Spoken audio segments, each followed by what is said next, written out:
down. Why does it have to be that way? Every single day I feel this way. My shit ice cold, Trey Young.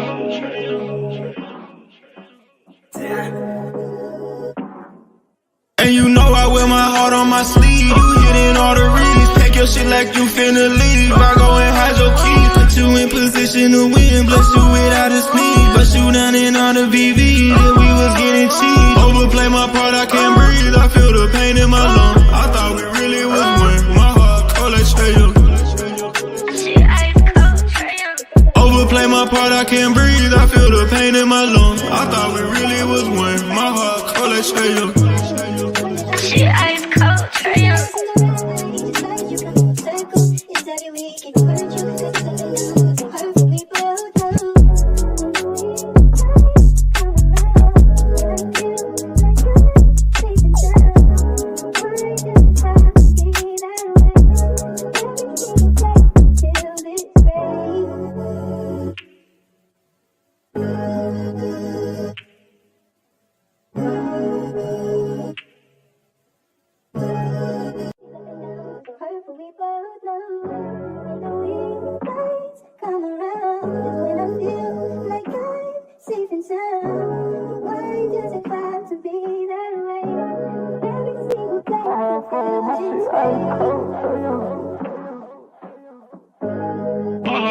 My shit ice cold, Trey Young.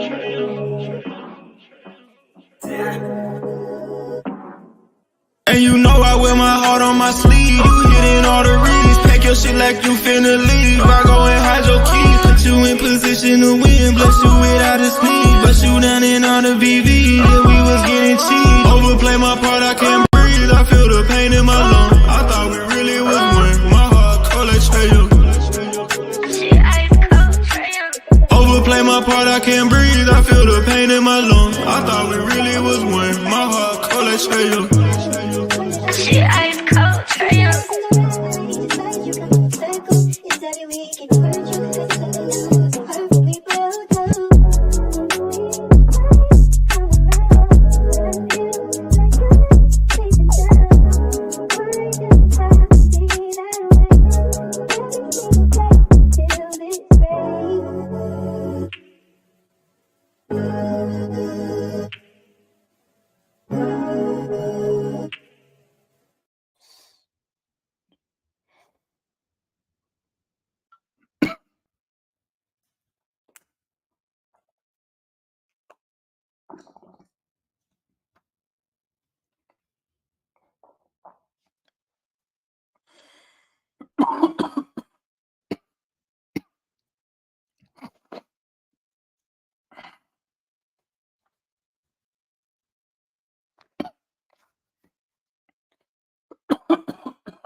Y'all see the numbers? Y'all see the stats? First of all, let me shout out everybody who tapped in for the watching along, man. Salute to y'all, man. Listen, here go the link, man. Y'all can come up in here, voice your opinion, man. Give me your thoughts about the game, bro. Give me your thoughts about the game. Give me your thoughts about the game tonight, man. I mean, I said it. Whoever was in that watch along, I said it. I said, wait till the third quarter. The third quarter, okay? It tells you everything you know about. Listen, this Quinn ain't fixed shit right now, bro. We lost the exact same way we lost last year with Nate. Bro, what are these coaches telling these players? And the halftime speech should motivate you. Bro, I'll be watching, I hate to say this, I'll be watching Deion Sanders halftime speeches, and I'll be motivated. What are we telling the players that, bro, the third quarter, I don't know what it is. And I just want to get my rant off first, man, before I start giving credit, because it won't everybody, man. But y'all know the two dudes I'm talking about. Damn, man.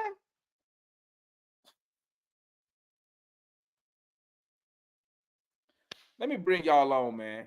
Yeah, this how we're gonna do it this year, gang. So what we're gonna do, I'm gonna bring everybody on. I'm gonna bring you on one at a time. You go ahead, say your 2 minutes, and let me cycle through everybody. That way, everybody can get their point out, and then I'll bring everybody back on. Didn't I do it like that last year? Uh, we got White Mike. That boy Mike in that damn road, bruh. He That's in that right. road. What's cause hey, I'm sure you could have been doing better things than watching this shit show we saw today. Well, I'm in this robe because I spilled all the damn Kool-Aid on myself and I had to change clothes and shit. And I'm embarrassed. I'm totally embarrassed. That shit was ridiculous. Uh, the shooting was atrocious. I saw the same shit at the rec center today. The same damn shooting at the rec center that I saw today in this game. I mean, Trey, we're going to go as far as DeJounte and Trey takes us. And they just took us to a big fat ass L. And if they don't shoot, and we can have all this spread offense, 5 out shit. You can have 10 out. If can't nobody make a damn three, you're getting a big ass L is what you're getting every damn night. And We the shot only one I saw that even attacked the basket was Sadiq Bey. we shot Sadiq Bey, 18% from three, by the way. yes, exactly. And let me tell you something. We're supposed to be a 3-point shooting team, and we shot 18%, is what you said. As a team, yeah. But hey, Man, let me tell you something. We ain't beating nobody like that. And you're right. Third quarter again, we can't hit shit. Our guys are good. I think they good in practice and shooting around the gym. And then when the lights cut on, we fade, man. We fade. I mean, I just saw my man Brett Miller from Alabama right here where I'm at. He over here lighting our ass up in the fourth quarter. And he's a rookie. He's a rookie, man. We made PJ Washington look like all NBA tonight. All NBA. So, man, like you said, I'm giving Quinn some time, man, but I expect us to come out with a little hunger. This was a team that had punked us all year last year. They punked us, and we get our first shot at them, and we shit the bed. Man, get the fuck out of here. Get me off this thing. Get somebody else on here. I'm pissed off. all right, Mike. Hey, don't go nowhere, man. Stay so we can bring everybody back on, man. Got the homeboy Rashad in the building. What's good, my guy? Long time no see. Yeah, man. Yeah, nah. What's What's the popping NBA? over there on the west side, G?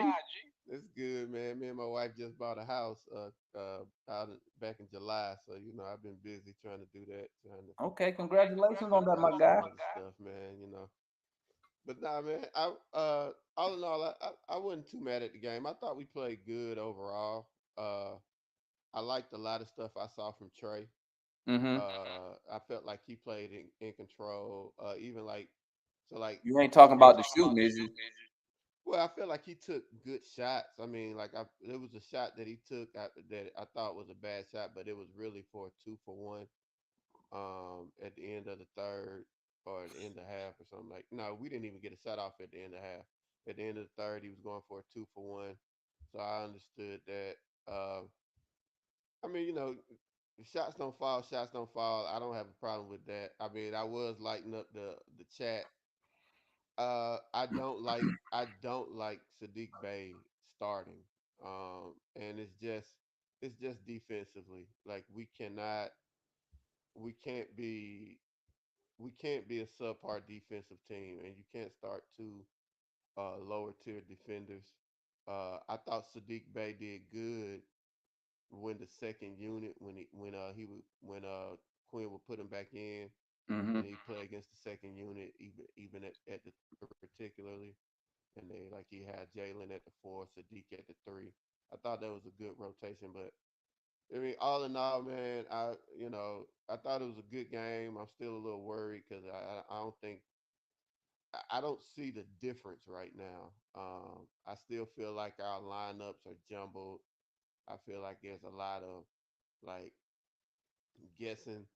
Like the like our best players don't seem to have risen to the top. I mean, we know Murray and Trey, but our 3, 4, and 5.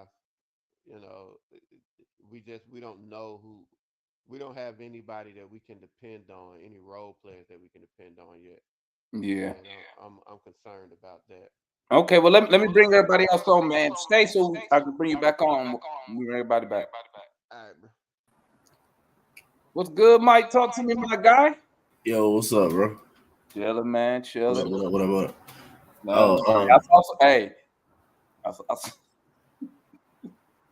I saw a comment you put in that chat, man. That shit had me rolling, bro. what you? I can't remember it right now, but I remember I looked at it. It was right before the game was about to end. You put something in there. I was I like, look at this motherfucker right here, man. Oh, What was it? Damn. I'm gonna say I don't even know, man. I just be spitting stuff out as I be Talk watching the to me, game. man, about the game tonight, bro. Oh, man, same old, for the most part. I mean, like everybody said, man. I mean, I ain't tripping too much. I mean, I was jokingly, tripping or whatever, but I ain't tripping too much, man. It's Charlotte. We can't beat them for some reason. It is what it is. Hey, Ill, bro. you know that it's a little trophy that they have that goes to the winner of the series between the Hawks and the Hornets. No, I ain't know that. Probably Yeah, because we ain't won the shit in so long.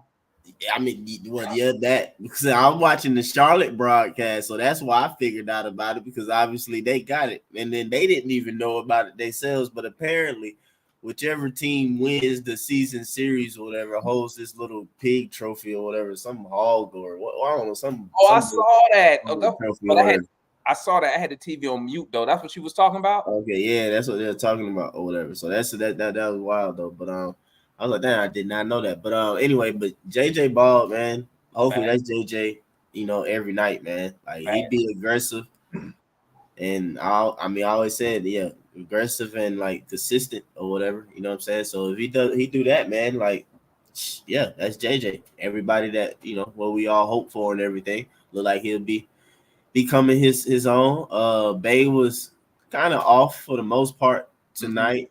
I feel like more so offensively. I don't knock him defensively as much as everybody do. I think he can't. I ain't gonna say he's a good defender, but he ain't as bad as people say. I feel like he get like some deflections and some steals or whatever here and there to kind of like make up for times where I think where he mainly messed up at on defense, he kind of turned his head watching the ball sometimes, and like he loses his man sometimes though. But that's kind of fixed with some focus. But other than that, man, I don't know, man. I gotta see. I mean, I gotta keep watching to see for us like how Trey gonna be. I mean, that's the same old. Trey starting the season out breaking. That's what he did last season. He did it the year before that. That's what he always do, basically. Start out the season breaking, came out tonight breaking. If Trey hit like 3 shots, bro, we win the game. Like if Trey shoots, like he just shot epically bad, and we lose. You know what I'm saying? If we do that, we straight. I mean, even if well, I'm gonna put it all on him. It's one or the other though. That's what Trey gotta understand too, though. It's like, bro, if you're gonna be breaking, then we gonna have to play defense, and you ain't gonna be able to not let up. Like the only way that you can somewhat let up on defense is if you really hitting shots like that. But ideally, you don't want to do that. Not until you about up 20-something points. But like if you notice in that first like quarter to probably about in the second quarter.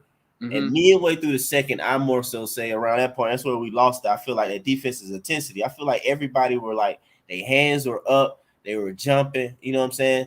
And it was allowing, people to kind of jump the pass lanes to get steals a lot more, getting more deflections to the point to where we started being like every time it screens now or it's an exchange of the ball, our hands are down now. You know what I'm saying? They were a lot more active earlier on. You know what I'm saying? Hold on one second, Mike. Let me bring you up. Let me get everybody else to it. I'm gonna bring everybody else on. What's good, Pharaoh? What's popping with you, my guy? We doing 1 minute. 1 minute. Tell me what's your thoughts about the game, and then once I cycle through everybody and bring everybody back on. All right. So I told y'all need to stop arguing with me about Charlotte. So I got a timer. So I told y'all it was Charlotte. Stop saying it's JJ Quinn. They standing there with his arms crossed. Charlotte beat up on us no matter what. Far as us, they played well for the first quarter. Then it started going to shit in the second quarter, and then it was horrible in the third quarter, and they couldn't get back in it in the fourth. JJ probably was the best player. I liked Bay.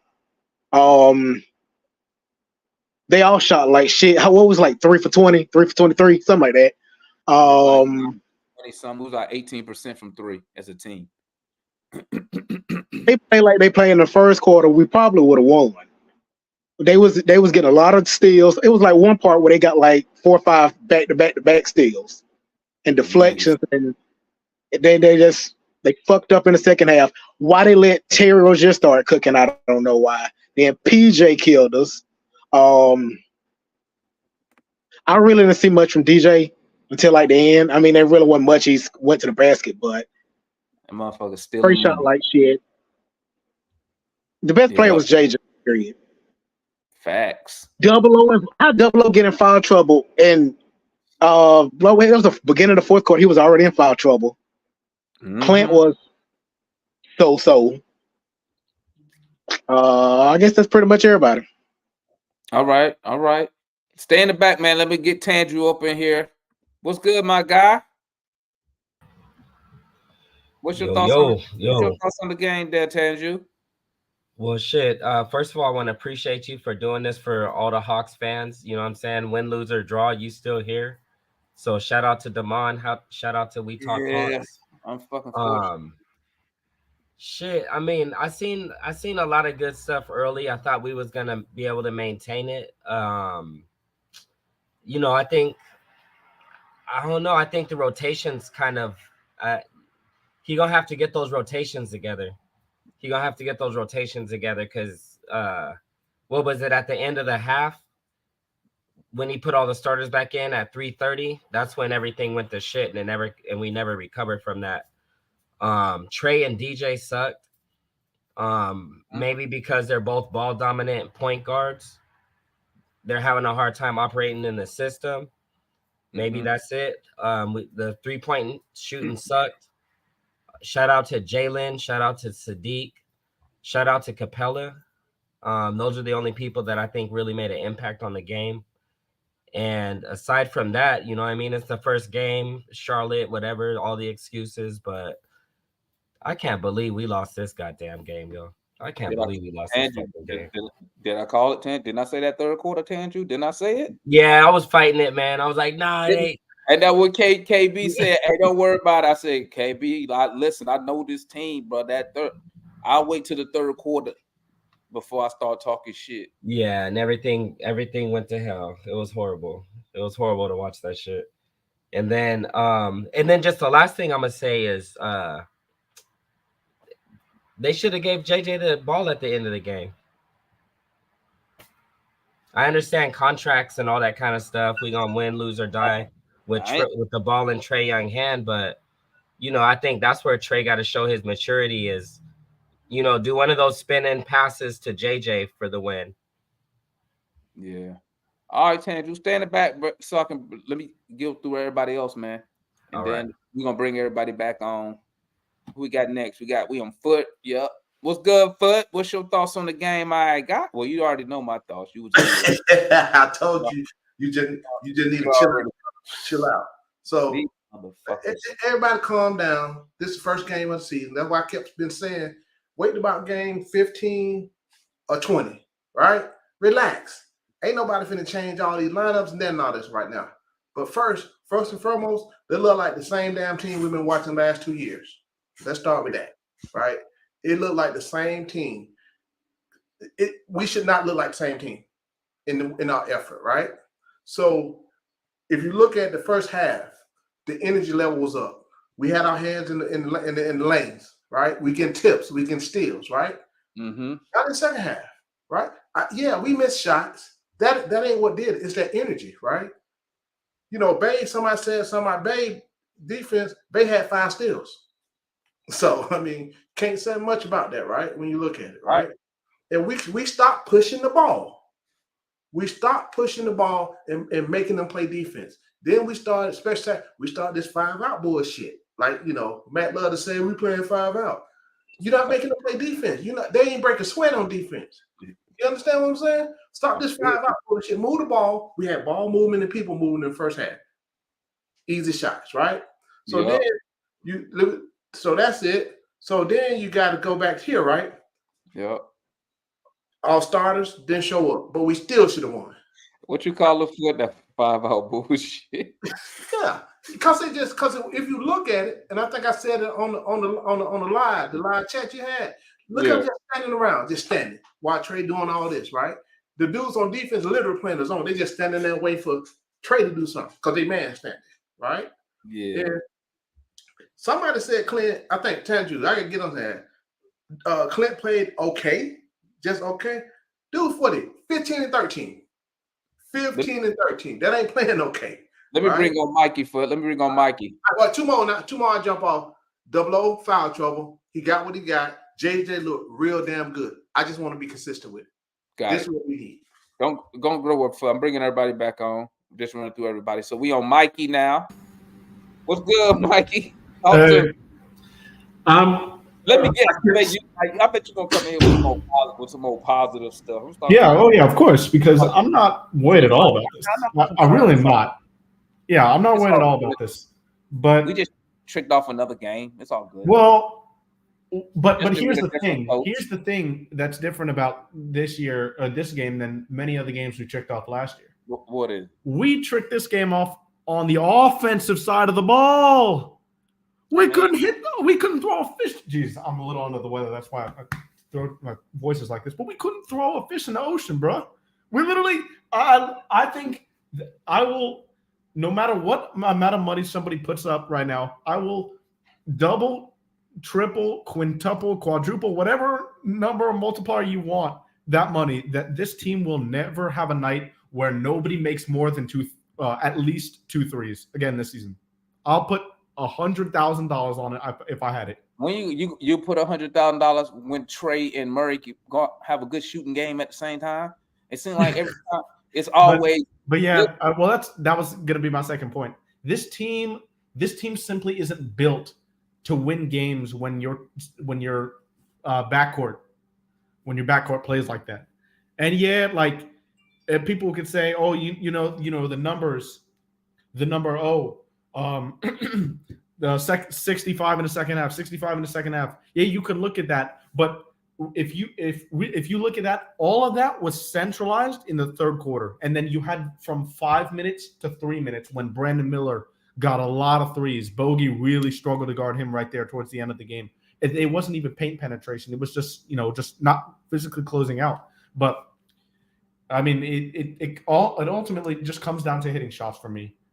We got a lot of open looks. Trey got a ton of open looks. DeJounte, so many looks in the paint. DeJounte got to the rim and couldn't finish today until the fourth quarter.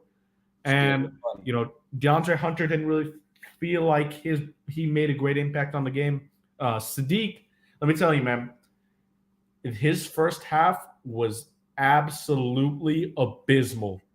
The defense, the guys that he like what Mike was saying, when he turned his head, guys will cut down. He lost his man so many times. But in the fourth, he turned it on. And we know that. We know Sadiq is offensive first. We know he's there to shoot threes, but he didn't do that tonight. He didn't shoot threes, but he was aggressive in the fourth quarter on offense. Capella was all right. I mean, when you look at the numbers, you say he had a good game, but I don't want to hear any Capella versus Okongwu debate tonight because Mark Williams, man. I told you all this in the chat before the game. Mark Williams is going to be a beast in this league. And he showed it in flashes in his rookie year last year. Showed it tonight. Yeah, he took their cookies tonight. He did. He had a great game. Both of them. They need to get him their game check because that was all. He's very good. And then, but last thing, our bench. Bogey didn't really play a lot, which was a little bit surprised at. But Jaylen Johnson, man, everything we were seeing in the preseason translated tonight. Yeah, everything. It did. Even more, if you ask me, because he was taking guys off the dribble when he had the ball at the top of the key, so that's really encouraging. But my biggest ask on this show tonight is to not have a Capella versus a Okongwu debate. Hey, don't read because both of them got cooked. Both of them got cooked. Stick it in the chat. He letting them have it. Hey, let me bring a point up here, Mikey. I'll see you. I'm writing a recap for the game tonight, so I probably probably won't be on the show. Okay, my guy. But yeah, Appreciate I'll you. catch y'all later. Hey, we'll see. We'll see y'all Friday though, right? Yeah, I'll be there Friday. We're doing a Georgia Sports Nation We Talk Hawks TV crossover on Friday at 6 p.m. Eastern. So it's gonna be more podcast formatted. Make sure you guys tune in. Oh, so I can't smoke for that one? No. Oh, okay. Well, If the Hawks laws, I'm smoking. All right. Yeah. I appreciate you, my guy. So we got Point, Matt, and then Ryan, and then we got 2 more people, Mo, and then that should be everybody. Then we open it up. Let's hit up the homeboy Point. Remember, y'all got 1 minute, guys. Get your point out. That way we can get everybody back up here. What's good, Point? What's going on? What's going on? Ain't shit, my guy. Tricked off Listen, another. man, this team, man. This time is different. It's crazy. I went on Google real quick and I'm like, I gotta look something up. Did you know? I know that obviously the Hornets been our Achilles heel for a while now. Yeah. Did you know that in the last 5 games we have won 1 game, man? I'm gonna be honest with you. This is what I'm gonna approach this conversation a little differently.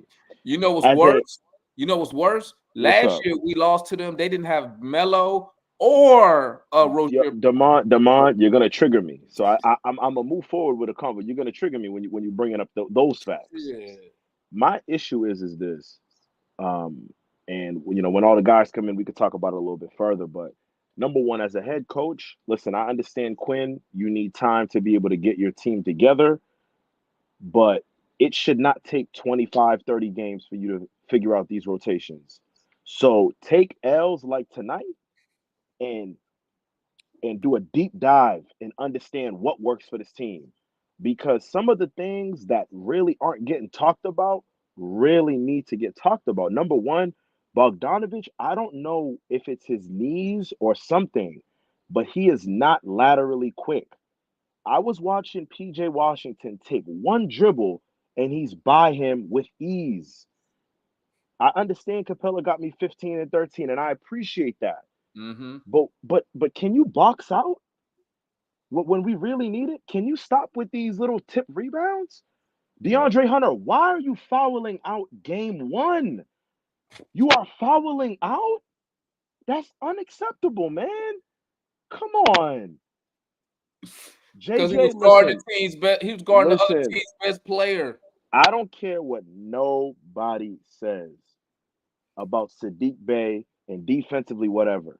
The activity that Sadiq Bey made just with his active hands and the little steals, and I know he's not getting 5 steals a game, and I get that, but the activity that he gave us really shifted things in that first quarter. Facts. And to be honest with you, we need more of that from other guys on this team. Trey and Murray were awful, atrocious. I don't even want to that's just no qualms about it. But listen, man, Okongwu, you just got paid, brother. You just got paid. My good buddy Damon made a video thanking you for staying in Atlanta. This host on this show made a thank you video for your dumbass. And you giving me 5 fucking fouls? You letting Nick Richards fucking punk you like that? Are you fucking serious? Come on, man. Unacceptable, man. I'm not hearing it. I get it, and I'm gonna wrap it up right here. I understand that in the grand scheme of things, this game, it shouldn't matter. It shouldn't. Right. But knowing us, it's gonna be games like this, man. It's gonna be games like this in April that we like, you know what? We should have taken that one. Yeah, you're right. Let me bring on the homeboy Matt, man. Appreciate your point, A-Steak, and I'm bringing everybody back on, man. What's good? What's good, Matt? What's popping? Okay, so I need my minute. Okay, I'm gonna give you 2, Matt. I'm gonna give you 2 minutes. Go and get it out. Go and get it out. All right. So, disclaimer: Trey cost me about $500, but I'm gonna put that to the side. Okay. Okay. So the totality of the game. I thought in the grand scheme of things, we weren't. It wasn't that bad. The defense was very good. I think we couldn't rebound. That was the biggest thing. We gave up a bunch of second chance points. But what about Combo, man? I'm gonna get to a combo. The initial defense, majority of the time, was pretty good. Actually, it was pretty good. So I thought we just couldn't rebound. Point mentioned, Bogey was getting beat off the dribble like a drum. So was AJ. So was Murray. So was Trey. But that was later on in the game. But in the first half, when we had control of the game and we could have extended a 7-8 point lead, it could have made it 15, 16. We would come down and shoot terrible shots or brick, or Capella would be down there. Akan would miss a key rebound. Hunter would miss a key shot in the corner. So it was a little nuanced things that ballooned, as the game went on. Trey and Murray, I've been saying this the other day. Murray, I'm concerned about him. Murray hasn't played good all preseason, and it carried over to today. At least Trey has some good preseason games, so I'm not really worried about that.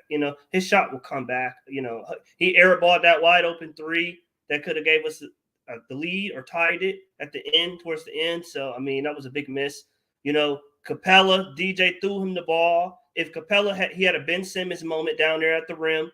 If he would have went up and dunked it, Damon, the game would have been tied. But yet he throws it straight to Charlotte, and they come down and hit a three. And what was a tie game was now a 3-point lead for Charlotte, and then turned into a 5-point lead. So, it was a number of things, but I said before the game before the season, that Quinn's system might take a little bit of time because he starts off kind of slow. The first 5-6 games every year, they kind of start off slow because his system is a lot to digest, and you got to, it's a lot to, understand. But one of the final points I want to make. One of the final. What? Did you just say we gonna start off slow? No. I don't think we're gonna start off slow. I'm just saying. I said that 2 weeks ago that Quinn typically starts off a little slow. His team start off a little slow in October, November, because his system is a lot. So what was he doing this offseason? What were they doing this offseason? You told me one offseason. That's all you told me. You said one offseason. Yeah, for the season. Demar, I still got 51 wins for the season. That's what I'm saying. I'm not worried about in the grand 30-foot view. I'm not worried about the season. But I'm just saying, it takes a little bit to get, to get the kinks out. But Jaylen had a very good game. You know what I'm saying? This is the Jaylen that I've been talking about for 2 years that we need to see more of. If we need to bring down Bay and Hunter minutes a little bit and Bogey's minutes a little bit and give them to Jaylen more, I'm for that conversation. But overall, guys, don't get. I know it's a frustrating loss. It was frustrating for me, but overall, when you look at it from a 30-foot view, it's not. I think we'll be fine. We got good shots. When they ran the sets, we got beautiful looks, either at the rim, in the corner. Beautiful sets. We just couldn't hit shots, So that I'm not concerned about that. Again, defensively, we played well on the initial defensive possession. We couldn't rebound, and for all Capella rebounds, when it mattered, Nick Richardson just bullied him out the way. Just bullied him. Akonwu as well, but Capella, you know what I'm saying? And that key turnover, Damon. I want to know what you was thinking when Murray threw it to Capella and he could have dunked it and tied it, and yet he threw it straight to Charlotte. When we have everybody back on, I'm gonna give you my thoughts. But then, what I want you to think about? I want you to think about because I didn't hear you mention nothing about what Trae Young shot tonight. I said Trae was awful. I said at the beginning he cost me $500. He was terrible. He was awful. When we bring everybody back, Trae was bad. Murray was awful too. When everybody come back on, I need to hear that story about that 500. We need to hear that. Okay. Let me bring on the homeboy Ryan, man. What's good, my guy? What's popping with you, man? We trying this new format, my guy. I'm tired. Listen, First off, what's happening? Thank you for having me on. You know, I had to come visit you, man. You know, you've been coming to the set, so I was like, dog, I gotta come see my cousin out here. Sorry you had to catch me in the garage. Bruh, you ain't the only one. You went to the garage. I was sitting on the stoop, bruh. That's how hot I was tonight. And you know, I'm up here in Philly, and the temperature already then dropped down to the 50s. Jeez. So I'm gonna say it like this, bruh. It's time to move on from Clint Capella. I'm done with this. I know I ain't the smartest basketball analyst in the world. You know, football is my thing, but you know, I'm a diehard Hawks fan. I'm gonna call it like I see it.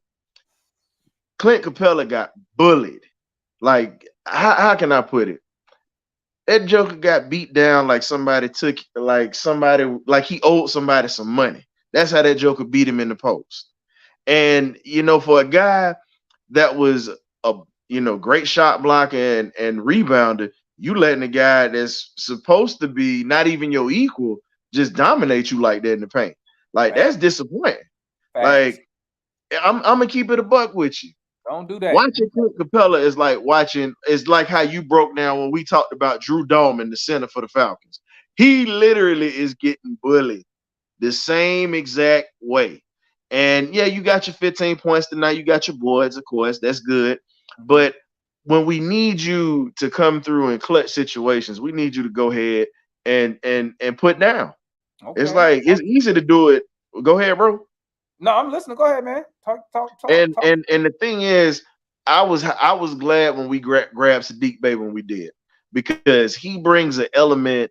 And you know, me living up here in Philly, I got to watch him when he was at Villanova, and I can tell you right now, that was one of the best moves that we made. Like, I love his defensive presence, man. You know, I know he's not gonna get like it was mentioned earlier. He ain't getting 4-5 steals, but I can respect the fact that dude got hustled, and you can't do nothing but respect that. And homie, you know, I wish he would have shot threes a little bit more tonight, but you know, the backcourt with Trey and DeJounte, you know, I'm a cookie. We call DeJounte Cookie Monster. I'm a Cookie Monster fan, but dude literally looked like he went on that Dick Gregory diet tonight. That's what he looked like. So, you know, it was just bad. You know what I'm saying? It was just bad all the way around. So, awful, bro. Awful. I mean, we bring you in here because of what you do defensively and how you can you can actually score off the dribble. Like, it's like we get in we play Charlotte and we forget who we are. We let Terry Rozier cook us. Terry fucking Rozier. Now, see, I don't get to say fuck on my platform like that, but damn it, I'm saying it tonight, because that joker that pissed me off. Like, y'all just let this man eat. You know, like, here's my thing. Quinn Snyder, I get first year, you know what I'm saying, with the Hawks, and as Cat said before me, he's trying to get everything rolling right now. But let's just be real, dog. As an Atlanta sports fan, not just the Hawks, Atlanta, everything, you know, you see I got this dog shirt on right here, dogs too. It's like this. I'm tired of these damn slow starts. When can we start out the gates and set the tone?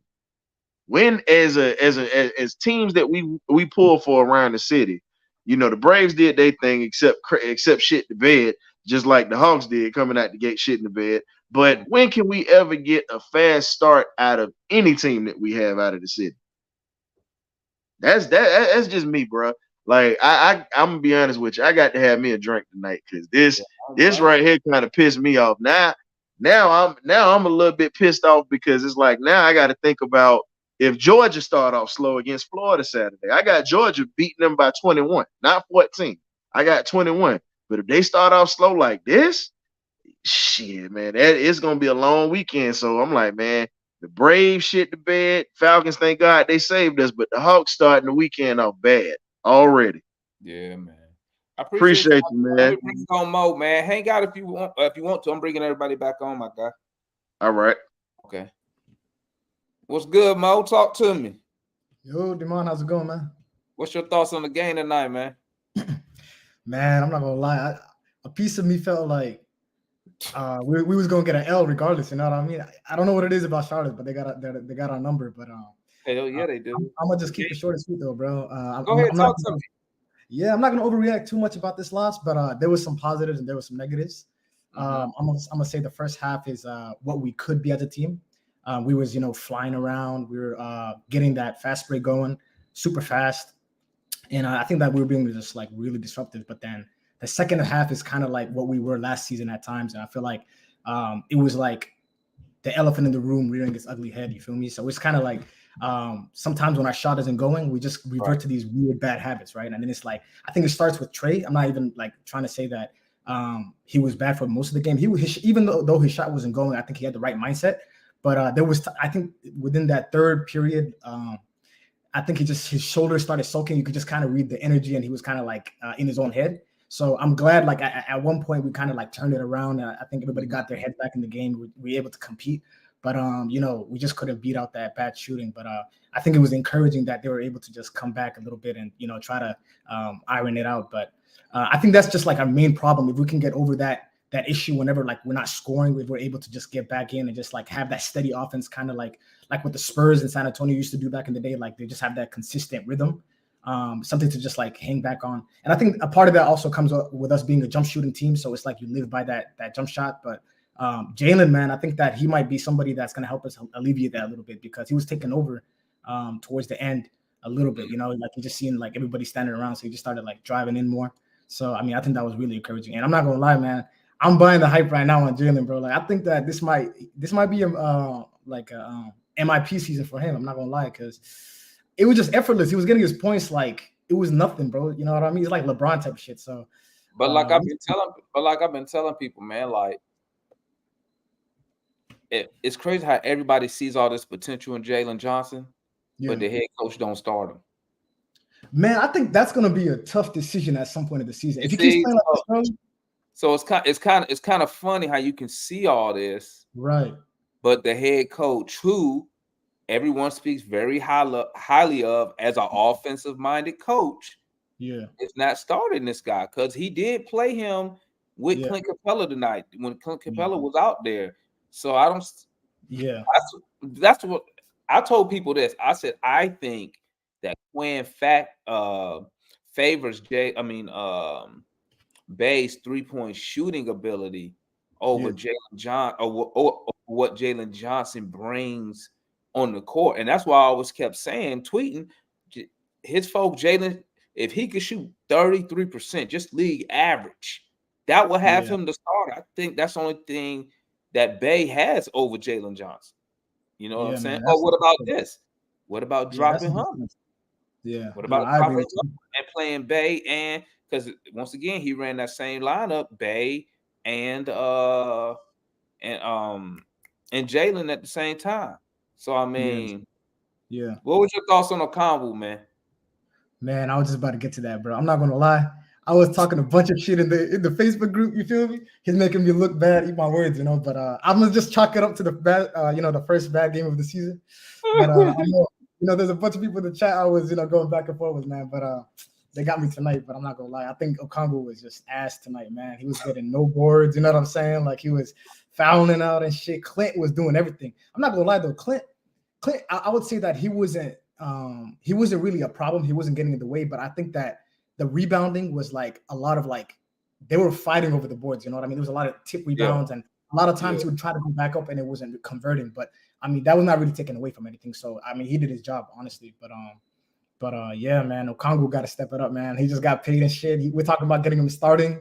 Shit, he needs to stay off the bench at this point. You feel me? So awful tonight, bro. Yeah, it's his first game of the season, though. I'm gonna just let that one slide. You feel me? But yeah, man, that's all I got.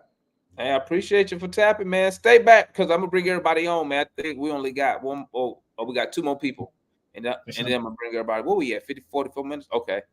Appreciate you, Mo. Yeah. What up, Jordan? Talk to me, man. Hey, we doing this new going on. Hey, I'll bring some energy in this mother. Yeah, we're doing this new thing now. So this is how it is. So I'll give you 1 minute. I'll give you 2 minutes to say what you got to say, so I can bring everybody back on, so we can do the whole thing. Yeah, no, I'll be brief. It was I watched the whole game. The Raptors were playing at 7:30, but I had 2 screens going, one on my phone, one on the TV, and I paid more attention to the Hornets and the Hawks game than I did the Raptors game because I could not believe what the fuck was going on. And I'll tell you what, like a couple of people have mentioned it, but it could not be more true. If you put on this game last year, nobody would disagree and say that that's a different ball club. That's exactly the way they played last year. If that game had happened last season, nobody would debate it.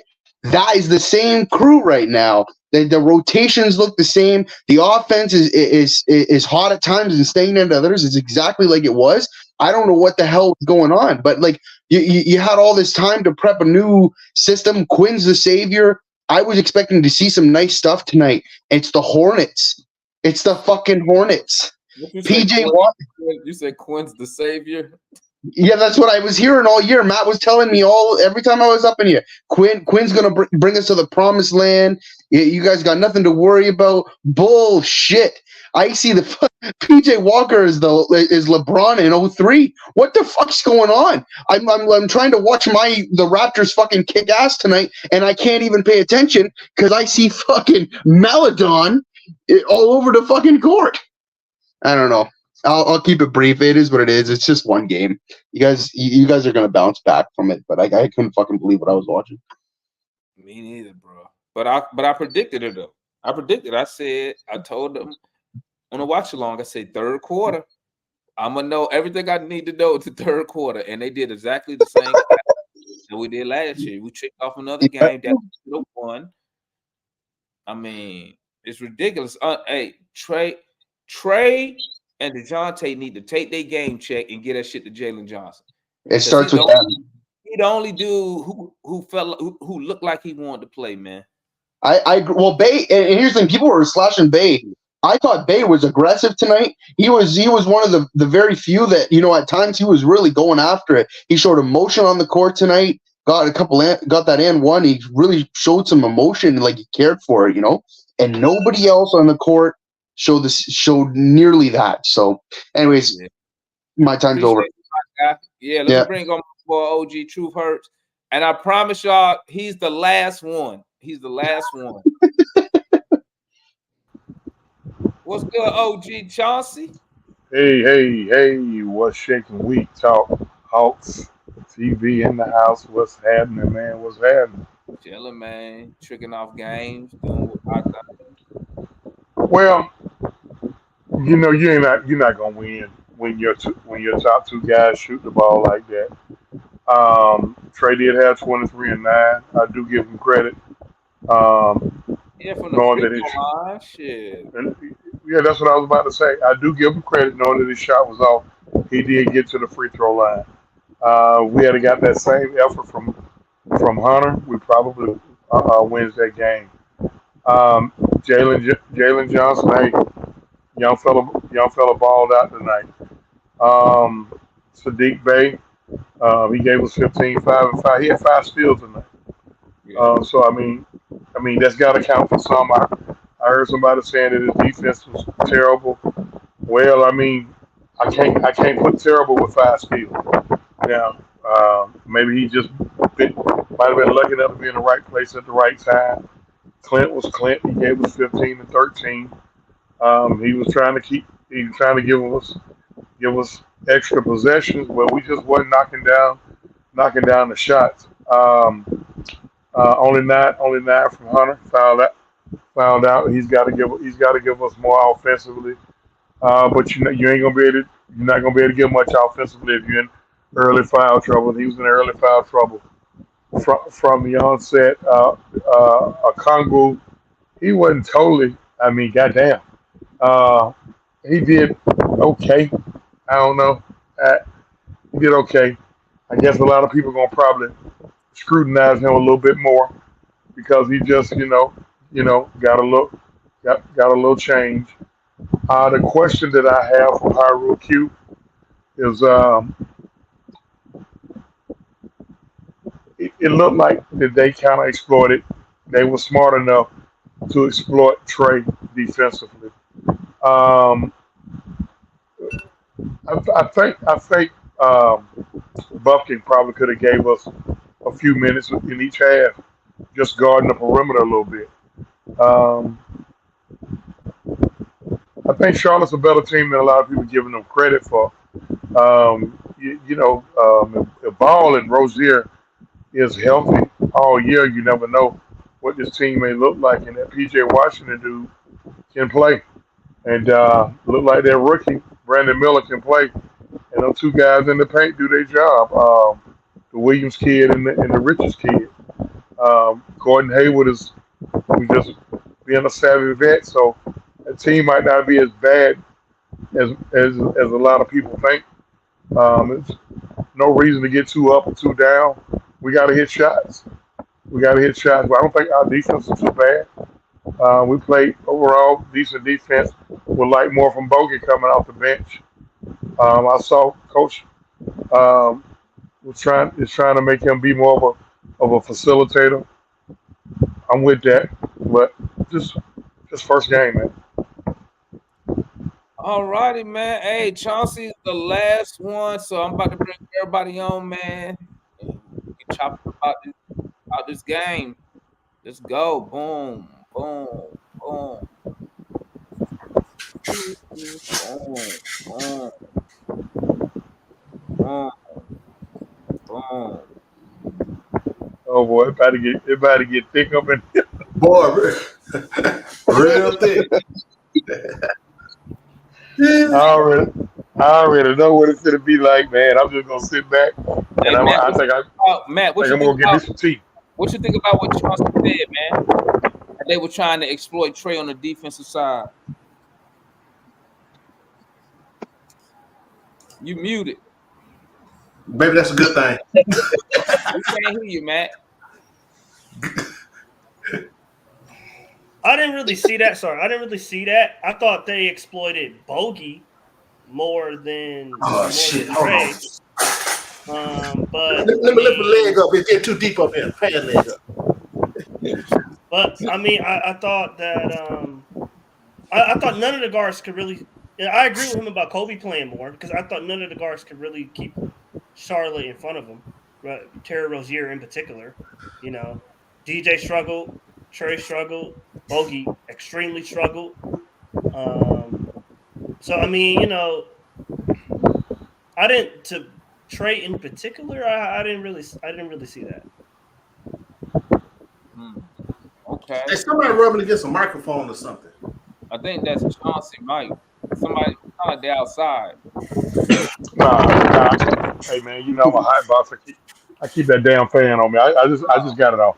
Oh, okay. Yeah, I didn't see that. Hey, what's up? Jaylen Johnson earned a starting role already. I'm not gonna go that far, but he played. This is the Jaylen that I've been talking about for 2 years. That he can play like this, night in, night out. Like I said, if I got to bring down AJ and Bay and Hunter minutes a little bit to give him, or not Hunter, not Bay, Bogey minutes to give JJ a little bit more minutes, I'm willing to have that discussion. All right, that's crazy. All right. Yo, man, let me ask something. Did Hunter have more points or fouls? He actually had four. He actually had three more. He actually had 3 more points. Yeah, I mean, I didn't notice the foul. I didn't notice he had. Nowhere I didn't in notice the he fouled second out. half, dog. What? Hey, Hunter he played in the second half. Hey, Hunter came out with the bag in the first. He showed the post game. He had that little man. I'm like, okay, Hunter in his bag, and then dude vanished. Then he got in foul trouble. I mean, hey, you can't score when you sitting over there on the bench. I thought he should have make it happen, man. I was like, man, dude, he's stealing money, man. All the dudes stole money today, bro. Yeah. I mean, if your backcourt can shoot like that, you're not gonna win a lot of games. If your backcourt good news is 7 for 33. We obviously overpaid every damn body. Bro, I don't want to hear no more about we got these good deals. Quit doing these damn broadcasts, thanking people for these good deals we got, because they shit the bed and it went all up the back. That was some awful shooting, bro. You guys are just brutal, man. You guys are It's the first game. It's the first game. It'll be fine. It was Charlotte's first game, and they shot pretty good. The Atlanta Hopes. It was Charlotte's first game too, Matt. Huh? It was Charlotte's first game too. If you isolate Rozier and Miller, did they really shoot well? Hey, is PJ Washington? Hell yeah. Hey, is PJ Washington shot his ass Melo off. shot well too. Hey, is Rozier really that good as we make him to be? He looks amazing when he plays us. He good against us. He looking cold against us. No matter what team he playing on. Yeah. He's like the most underrated player because he drops 20 on everybody and nobody talks about him. So Man, they scored 65 points on us in the second half. Shout out Trey Young and DeJounte with the awful shooting tonight. Yeah. DeJounte though, but DeJounte haven't had a good game. They both stole I didn't even notice DJ to the fourth quarter. So that's what I asked you about the other day, Devon. Like DJ haven't had a good game yet. Man, listen.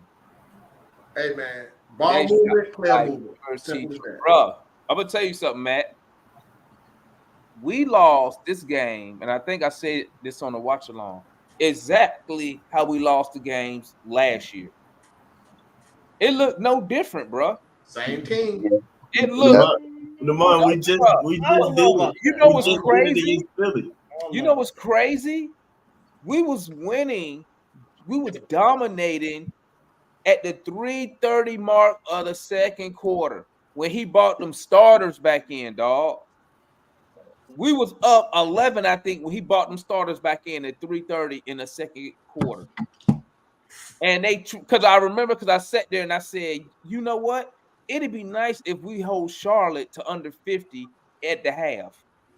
And right when he brought them starters in, that's when they went on that run, bro. The starters took that game off. Didn't they have the nerve to come out in the third quarter and put on that shit show? Bro, it was some bad shots taken, easy shots missed. Like, bro, I was like, what are we doing? And it was and then you know what? We didn't even really make a run till he put Jaylen Johnson back in the game. So now I'm looking at Quinn like, bro, you got. Matter of fact, let me think about it. It was him when Jaylen Johnson who came in the first half and made us get. We had just took the lead, some like 10-9 right when he came in. Then we exploded on him, and I'm like, Quinn, you ain't seen this? You know what I'm saying? Like, bro, this was a horrible effort. Trey Young and Murray stealing. They needed a Kongu stealing. That was sorry tonight, dog. Well, Damon, let me bring up. Let me mention my. This is always my go-to. If I didn't watch the game, and I just go to the score app, what I do is I scroll all the way to the right. Y'all know what I look at? Plus minus. I look at the plus minus. Okongwu plus 14. Bogdanovich plus 6. Johnson plus 8. Everybody else, with the exception of AJ Griffin, was on the negative. Murray negative 15. Hunter negative 13. Young negative 11. Bay negative 2. Capella negative 19. So how much do we put on that? And Capella went for a double. Capella had a double. He had 15 and 13. That's what I'm saying. If you look at the stat sheet, you think Capella played well, but he didn't. If you watch the game, hold on. Plus minus dependent, like we talked the other night when OG brought up. Plus minus is dependent on other players, not what you do. That's just advanced analytics. Somebody don't crunch the numbers just to get something. So plus minus is all it is. Clint was negative because of what Charlotte players did to him. So that's why he's negative 19. Yeah. So I think plus minus that don't hold no water about that. That's just no. I didn't look at. I didn't say it's plus minus when he played bad. I said if you watch the game, he played bad. Watch the game, yes, but I'm talking solely about plus minus. And you watch the game as well.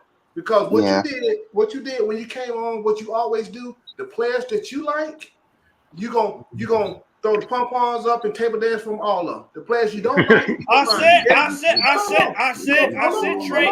Trey Murray had a bad game. Ain't finished. The player that you don't like, you're gonna trash him at every point, every moment you can. Let's just keep it 100, man. Didn't I say Trae Young had a bad game? Didn't I say Murray had a bad game? You sat right there. And said Clint was trash. He didn't do what he's supposed to do, and you just kept bringing up. They both were because Clint had a chance to win the game at the end. Was on the bench. Matt, you sat down. I got Twitter. When Capella missed that, when Capella went up for that dunk and had a chance to tie the game, he threw it straight to Charlotte. That's a fact. That's not me dancing around. That's a fact. It's not dancing, man. I'm just telling what you normally do with the players. You skipping over a major juncture of the game. That was a major. That's a major possession. When he had a chance to tie the game, he turned it over to Charlotte. That's a fact. Let me say this. I've been in these rooms and I've heard Matt go off about some crazy shit before.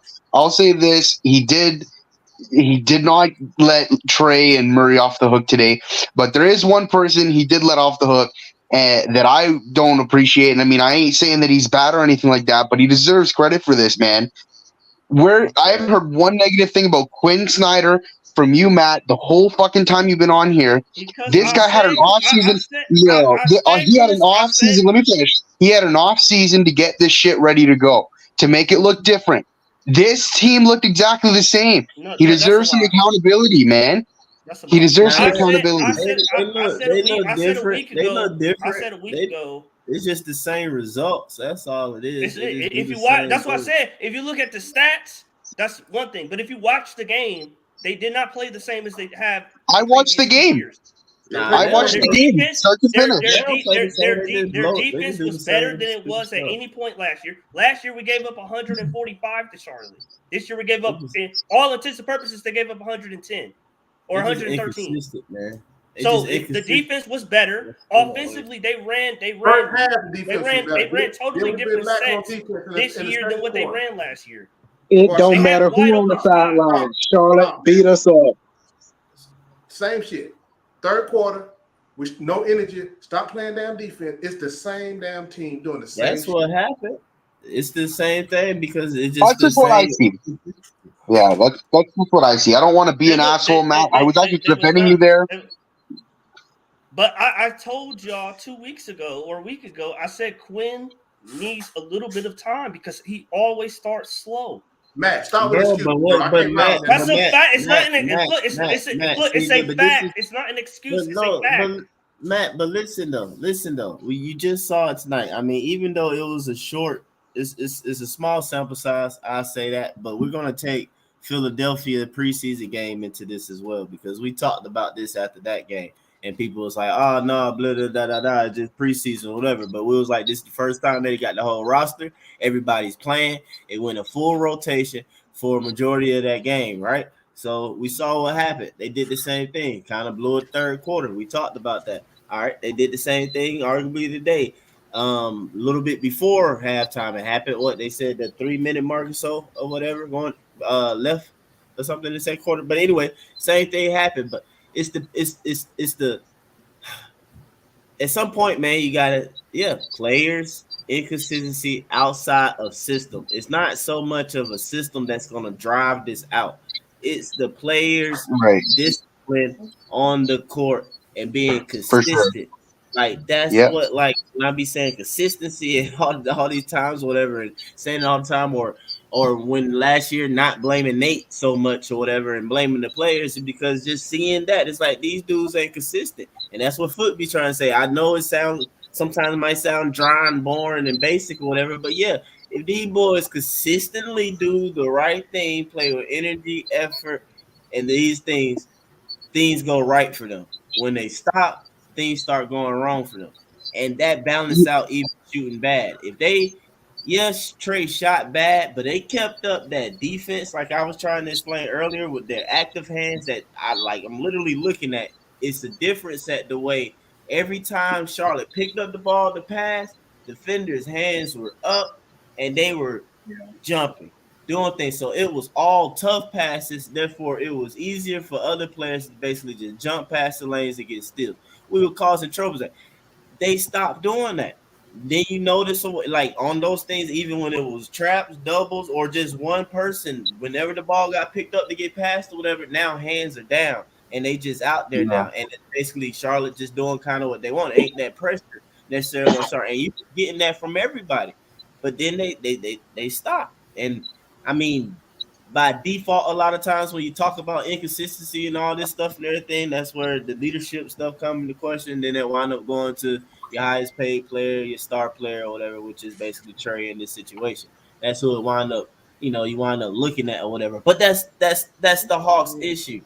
That's the Hawks issue. We got a new coach. Like if you're boiling, Quinn ain't gonna X and O it out. He got to figure something else out, man, to get them basketball, man. You keep talking about his emphasis and what Quinn's system. Like I said earlier day on Twitter, you need ballers. You need hoopers. Hoopers win games. Hold on. Hoopers win games, not a damn system, not a coach. Hoopers win games. Effort. I mean, that's basic. I mean, to say every game they lost is because of basic? effort. I mean, that's basic. They didn't lose this game because they didn't try hard enough. They didn't lose this game because they quit playing with effort. They lost the game because did you not just listen to what Mike just said?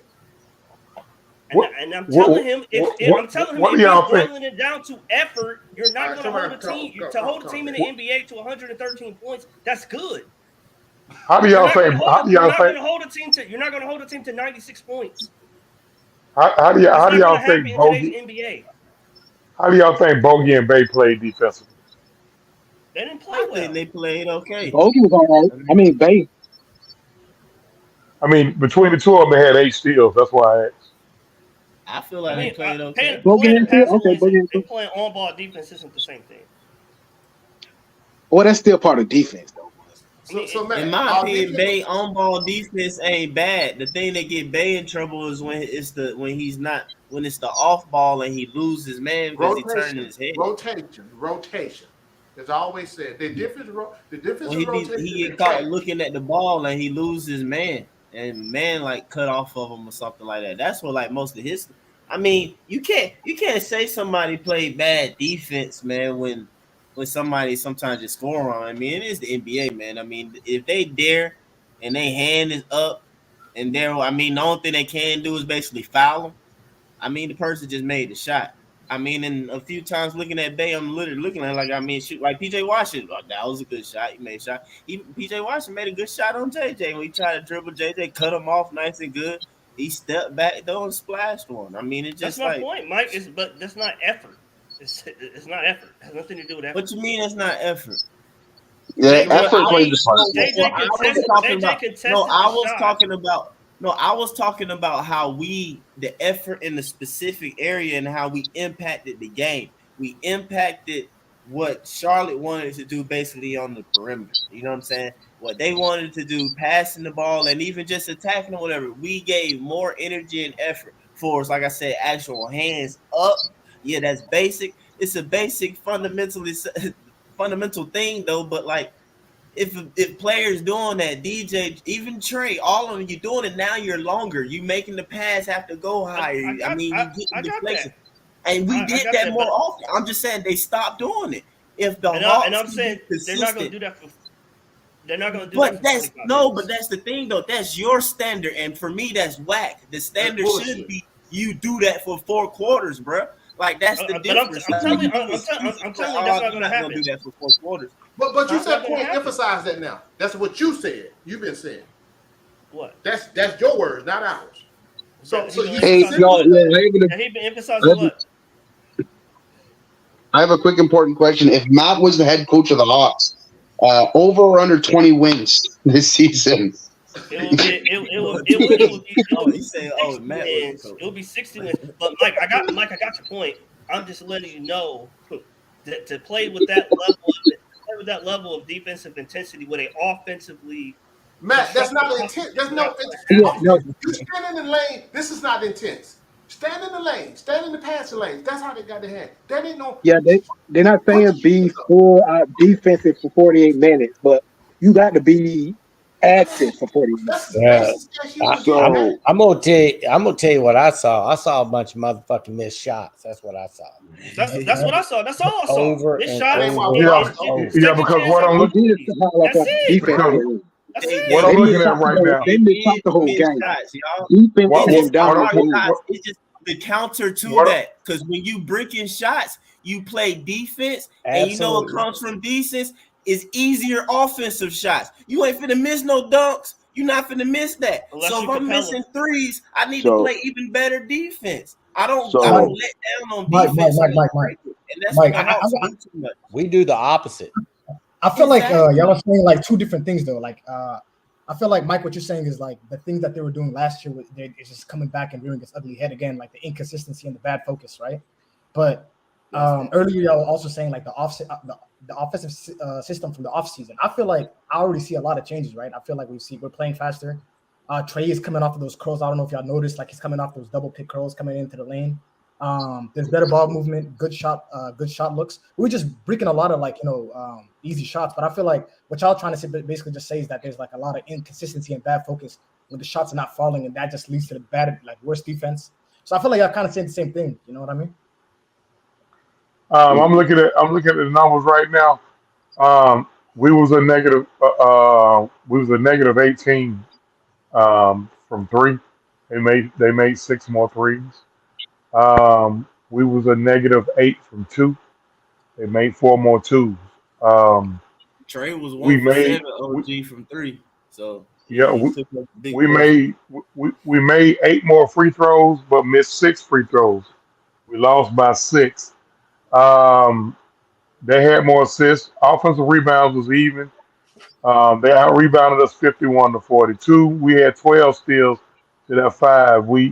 They had 19 turnovers to our 12 points in the paint, virtually even. We 56 second chance points, 14-14. Fast break points is 19-17. Points on turnovers, we had to lead 17-12 on that. I think it all boiled down to, man, we missed a whole lot of shots. That's it. I'm gonna ask a question. I wouldn't say that's it. Hold on, no. If your shot is not falling, what do you do? That's what I'm saying. Get to the lane. Exactly. Disagree. Get to the lane. I don't disagree with that. It's just that it's other things you can do. Shot not falling. Yeah, you get to the lane, but you know how you get into the lane too? By playing defense, getting deflections like they were doing, and then the lane is just super duper open. Then you do I feel whatever you DJ want. needs to do on Rozier. That's all I'm saying, or whatever. Just like I feel like our team mindset is still just like, I don't want it to be there like, shot didn't fall, then hold on. Like, nah, like, well, then tonight, if we got to hold the team down to shoot old-fashioned 99 points, then we need to do that, because we know we gonna score 110 even on the off night. On the off night, we gonna score 110. So hey, if we gotta hold them down, we just gonna have to do that tonight. What I will say is in like the first, second, and third quarter, in the first, second, and third quarter, I felt like there was a lot of good looks from the 3-point line. And even if you're having an off night at the 3 and you get a look like that in the NBA, you should take that shot. And I understand that people are streaky, but the bottom line is, it's a 3-point league anymore. And if you're given that kind of look, you got to take it. So you gotta make I don't have. You gotta make shots, bro. You gotta make shots. At the end of the game, Trey had a 3 to take the lead. He missed. I think he airballed. And Capella had a dunk. The one shot he made was the crazy fluke one. Yeah, he was I'm 1 saying for 7 it for was 3. It was a possession, 2 possessions later where he could have, I think, took the lead or tied it. I forget which one, but he airballed. And He airballed it. Capella missed. He could have tied it, and he went and I don't know what he was doing, but he threw it straight. He was trying to pass it, and it got deflected. Those 2 possessions, despite everything that happened in the game, those 2 possessions. That's it. You right? Well, I wouldn't say you don't lose a game on 1 possession or 2. If it's based off the whole flow of the game, I'm not gonna say because he didn't dunk it. That is right as well. All of let me that is ask you a right. quick I'm just saying question. too. Imagine if we was playing defense consistently the whole time. Like, you know how bad Charlotte basically is then? Like, we would have held them to like 85 points. But you be like, oh, you can't do that because it's 2023. Well, just play defense, No, man. I'm Like, saying bro, we would have beat Let them. me add this. It's Let me how the add team's this real constructed. quick. If you look at anybody watch Charlotte's offense, the Florida offense, Yeah, it was good. and what they were doing, right? Yeah. What they do? Moving the damn ball, get easy dump downs, even back door, all that stuff, right? That's what Mike is talking about, right? Because we didn't play good enough defense. We didn't put up any resistance in the second. Well, a lot of resistance in the second half. They was getting that shot was too damn easy, is what I'm And saying. so When we that were is contesting exactly everything in the first half, absolutely they was 100%. moving, cutting. I mean, just easy Yeah, money, right? that's exactly You what know, it is. and they did some one-on-ones. You know, PJ and Rozier, they did their thing. They got some tough shots up, and they made it, man. right? But at the end of the day, we didn't make them play defense, and we played defense on offense. Again, when we started that 5-out bullshit, Starters But came this back is in and started doing a lot of hyper. and this is what my issue is. This is what my problem is. The way you guys saw the Hawks playing Melo tonight, for example, right? You saw how frustrated they got him just by his shot selection in that first quarter. You would have thought that he was going to score 5 points tonight.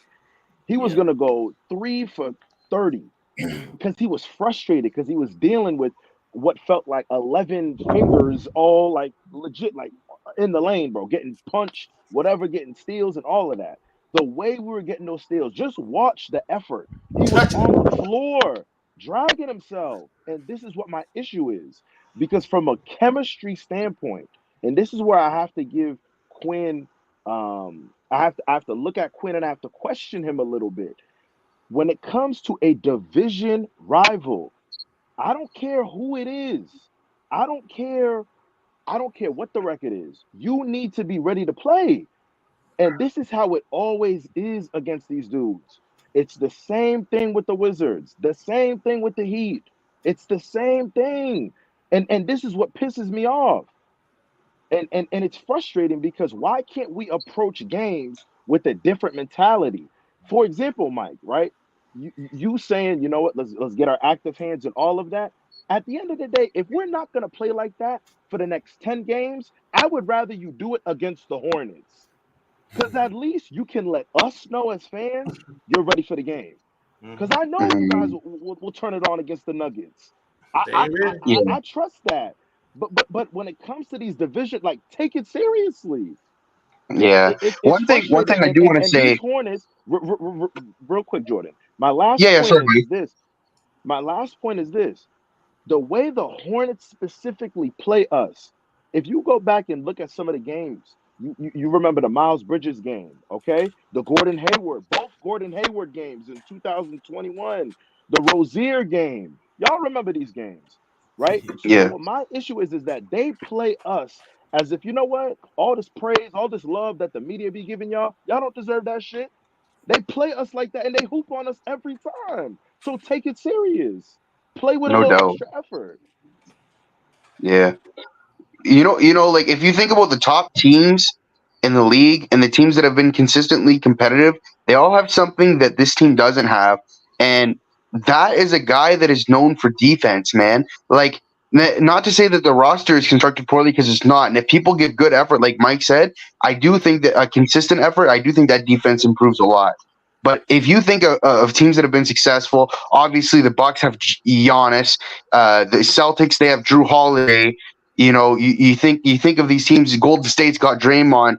These teams are constructed with a guy who is known for defense, not known for his offensive capability. Somebody who understands that side of the ball, and these wings who can really guard 1 through 5 and understand defense like no other. We have players on this team that are good at defense and that can hold their own, but their IQ of the game might not be there just yet, or their IQ is there, but they're just not capable of playing defense like some of these guys. You know, if you imagine this team with some sort of defensive stallion like that, it makes a big difference. I thought We it was need a going dog. We need a dog. Is what we need. Somebody who's a dog, not just defense. It's a dog mentality. Well, Like, it's and we- Houston. My bad, Foot. I Go was ahead, just man. looking at something real quick. But Matt, man, Houston only scored 86 points. Orlando got 116 to 86, man. So I don't want to hear that jump, man. Houston shot bad. But I'm saying, even But still, Orlando's So you think totally Orlando just looked at them and they shot bad, or Orlando's constructed totally different than we are. If you think Well, about our top right, seven, never mind. if you look at our I was top just seven looking at players, but I thought it was look at our Mike. If you look at our top seven basketball, players, man. You're supposed to score more than four of our top seven players are not good defensive players. They're not. It just is what it is. So I know you're saying effort, and I got that. I appreciate that. But if you look at the way that the team is constructed, they're not constructed to win a game 101 to 95. Well, let me ask you a question. How they gonna have the effort to shoot and score 125 points a game if they can't keep effort up for defense? No, it's not about effort. It's about the way they're not built. They don't have good defenders. Majority of their best players are offensive. Majority of their Atlanta's best players are offensive. They're not defenders. So of course they're going to, you know what I'm saying? Their strength is offense. So they're going to, play the offensive side of the floor better than the defensive side of the floor. I think when you mentioned defense, I think you think we're talking about everybody need to be Marcus Smart Hunter before he got injured, or Kawhi. I need him to play defense. Trey was playing defense in the first quarter, but that's what I need the whole game. I don't need him to try to lock somebody down. I just need him to play defense, and that goes for the whole team. I don't need him to be up and down on defense. It's simple as this. Hands in the pass lane, Matt, like I brought up earlier. That's what we're talking about. That's defense. That's what's frustrating, bro. Don't fools did as simple as that. Today, bro. As simple as that. You stand around with your length. If you have your length in all the passing lane, you'll get those early steals back to back. You going the other way for the offensive side. What? Easy layup. Right? I got that. But you keep saying something different. Because did Trae Young get paid $45 million to play defense or play offense? Did you get paid $18 million? Y'all have to be real. It's not soccer, bro. He got paid that to play basketball. We turned them. We turned them 19 times. And we only had 14 points off of those 19 turnovers. That's where you lose the game at. You turn a team 19 times. You need to be on the other side of 20 in the points off the turnovers. We didn't capitalize off turnovers. That's offense, man. They play good defense, but I'm just saying they play very good defense. What I don't even know. I don't have it in front of me. What did Charlotte shoot on their initial possession as opposed to 60 second chance possessions? If you limited them to one attempt and get rebounds, like I said earlier, they played good defense the initial. But you got to score on them. They didn't get rebounds. What did OG just say? We still, you can turn them over, but you need to score. You need to take advantage of those extra possessions. If you don't, it's like you did nothing. Hey, the way I see it is that you turn them over 25 times, then, man. It's just that type of night, bro. That's just sometimes it's those type of nights, man. Your offense ain't going right. Trey suck at the beginning of every year, so he need to get as many breaks as he need to get. Just start out the year. We had 12 steals. They had 5. We had total of 19 turnovers. They had 12. They played defense. They just missed their shots. But did we set a record? Is my point, because the way they started the game out, they should have kept that going, bro. I'm just saying, bro. They were one away from happened win, though. I know that came mostly in the first half without even looking at a breakdown. Bro. I know it came mostly first half. They played good defense. Offensive team missed their shots. That's pretty much what it was. Yeah, they shot 8 more threes than we did, and they made 33. They made 33% of their threes. Is it really? And we only made 17% of our threes. Since you got it up, man, what's the other people 3-point misses and shots? I know Trey's. Okay, all right. Let me go. Oh, good God Almighty, Jesus H Christ, boy, this is gonna be y'all gonna throw up off this a little bit. All right, Bay went 1 for 4, Trey went 1 for 9, Hunter went 1 for 4, Murray went 0 for 3, Jaylen went 1 for 3, Bogey went 1 for 5, AJ Griffin went 0 for 1.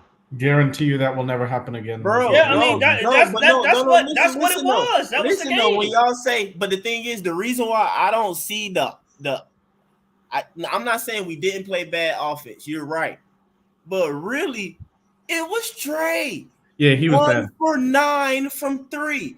You slick can live with the other people's shots, man. Like, okay, Bogey 1 for 5.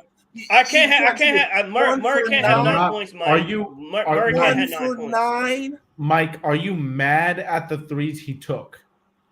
One of them. Well, yeah, one of them was bad. That was bad, bro. Yes, and no. The reason why it's a two-way answer is because it's like technically how they came and stuff.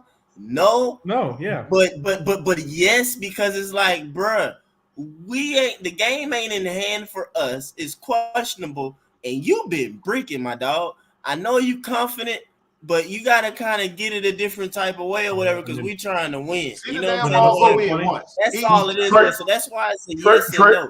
Trey went 4 for 19. DeJounte went 3 for 14. That's 7 for 33. That's where you lose the game. I just said that. That's where you lose the game at. Exactly. You know, them your horses. I said this in like when I was just me and Devon on here. This team just isn't built to win a game when the backcourt shoots 7. Thank you, Mikey. It just isn't. Like, well, trade motherfuckers then. Trade. Like I keep telling y'all, if you can't get it done, I've been looking at this shit 40 plus years. If you can't get it done, get me somebody here who can get it done. Oh, Mike, unless they hold them to 85 points, Mike. Unless they hold them to 85 points. But again, the team isn't built. The team isn't built that way. How about holding to 100? How about holding to 100 to still win? But again, an offensive built team held a team to 110 points. That's how many. Have defensive effort in the fourth quarter, hold them to 100 and still win. It's not gonna happen. If you get 8 steals from Bojan Bogdanovic, you got to take advantage of that. You can't and win the you got to win the game. Yeah, I mean it's as simple as that. You got to take advantage of that. When you get 8 steals out of them 2 guys, and they're not known to be defensive stoppers at all, you got to take advantage of that. I mean, the thing about it, they got them in what court? What happened? Got the field in. I would bet right now that we will see that more than you think not this season. Because to be honest with you, that's kind of like what you've been seeing glimpses of in the preseason. When they show glimpses of it, it's like the style of defense. Obviously, yes, Quinn maybe been in their ear about the stuff, but they just ain't pieced it together to be consistent to do it for a full 4 quarters yet. You know what I'm saying? With the whole team or whatever. But you've seen glimpses of it in the preseason where, like, hey, Trey got 2 steals already first quarter. Bay got 2 steals. You look and see somebody else got a couple steals already and stuff like that. Like they kind of been doing that. Well, ultimately, you look at the turnover battle, and I think OG already said this. It was 12 to 19. Man, we created and most of those were live ball turnovers. Yep. There was a time in this game, and this was in the first quarter. I know y'all remember this, when Bogey got the dunk, JJ got 2 dunks after that. All 3 of those were created live ball turnovers. Live ball turnovers, steals going the other way. And Mike, in 40 games we only had 14. We only have 14 points off of 19 turnovers. Exactly. You got to do better with that. It's just that simple. But doing better is just making shots. Like I don't think any of us here can bash on the quality of shots that we got tonight. I don't think anyone should. I don't think anyone. Very good shots. At the very worst, you should have 1 point per turnover. Yeah. We had 19 turnovers and only 14 points. That's where you lose the game, man. Along with the way your 2 top guys got to shoot better. Yeah, that's it. It's they got to shoot better. Let me ask a question. Mike Carroll, How many turnovers we had? So it's not it. Let me ask you a question. Did Charlotte shot better in the first half or the second half? Wait, Farrell, what did you say? They definitely shot better in the second half. Was Charlotte's shots better in the first half or the second half? In the second half, definitely. Shot quality was better. Thank you. Because we was playing effort on them, like hands was up. It was in passing lanes. They was stopping them. They was making it hard for them at the rim. The point, Farrell. Three more stops, and to convert them into points, we would have won the game. Exactly, and we got enough. We got enough of those stops. We got enough of those 19 turnovers. Almost all those were live ball turnovers. We got them. So it could go. My whole point is that it's not just the one. How many turnovers we had? It's the totality, right? We only had 12.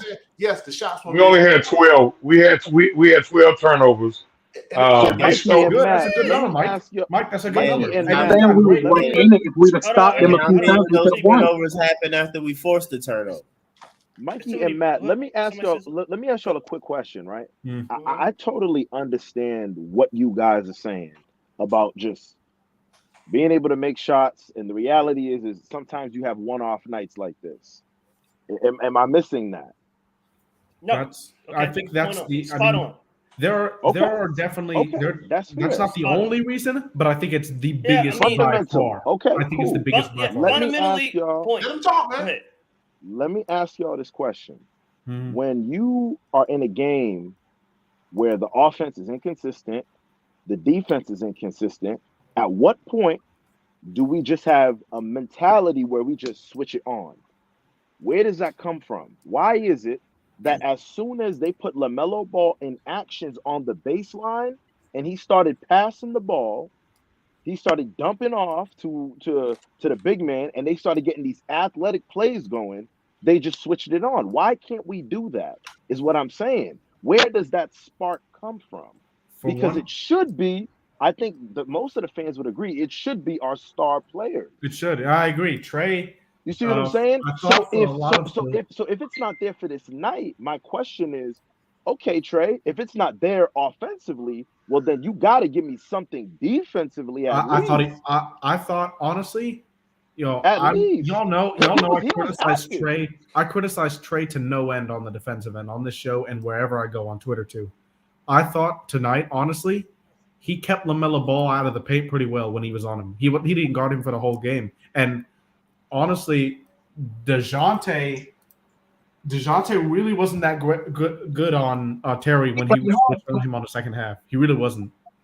And that's one thing I will say about Trey, though. Today, I think he played good defense. But here's my bash on Trey tonight is actually, the shots, everybody's going to agree with that. But tonight in the first half, late in the fourth quarter, he definitely got more downhill and was able to dish in the paint. You saw him kick out to Bogey. You saw him kick out to Sadiq, even though they didn't make those shots and they won't register as assists in the scorebook in the box score because they didn't make the shots. He was much more aggressive in getting into the paint in the second half, and it resulted in better shots that we just missed. I thought he settled. And he went to the free throw line 14 times. So what he did as a star, and everybody know how I criticize Trey, but what he did as a start of the team is he found a way to get points on the board. I can't criticize him for that. He went to he shot 15 free throws, made 14 of them. So I need my other guys. To do something similar. You got to do something else if your shot is not falling to affect the basketball game. Murray did not do that.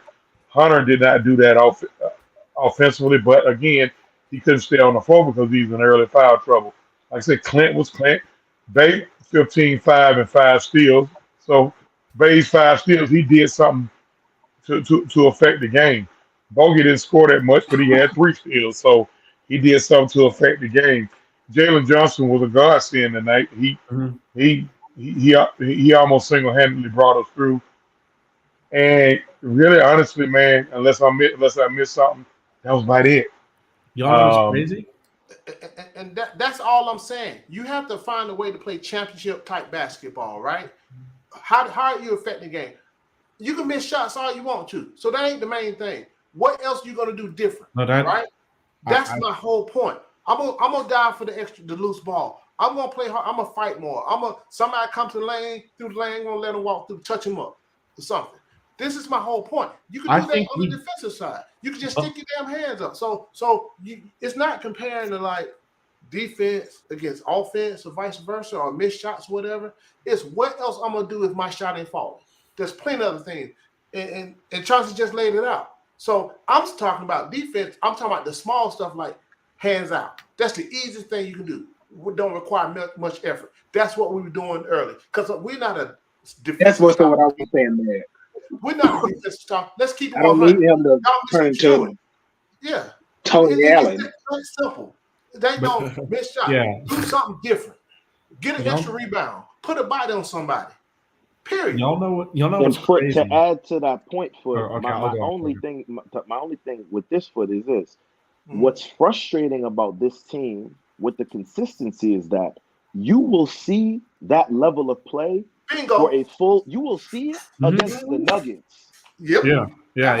You're right about it. March, but you will not see it against a team that you are clearly a tier above.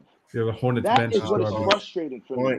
How many Because times have when we we said are that? moving I've up been the saying that ladder, all They year. do it when we every are game, man. moving They up not. the standings, we They need not. They these weren't made. W's. Yeah, like, and Do you see what I'm They weren't saying? assembled to do that every game. Point. You can tell. Y'all know how I hate. And that's what's killing me, man. Like for real. No, Like you're right. It's annoying.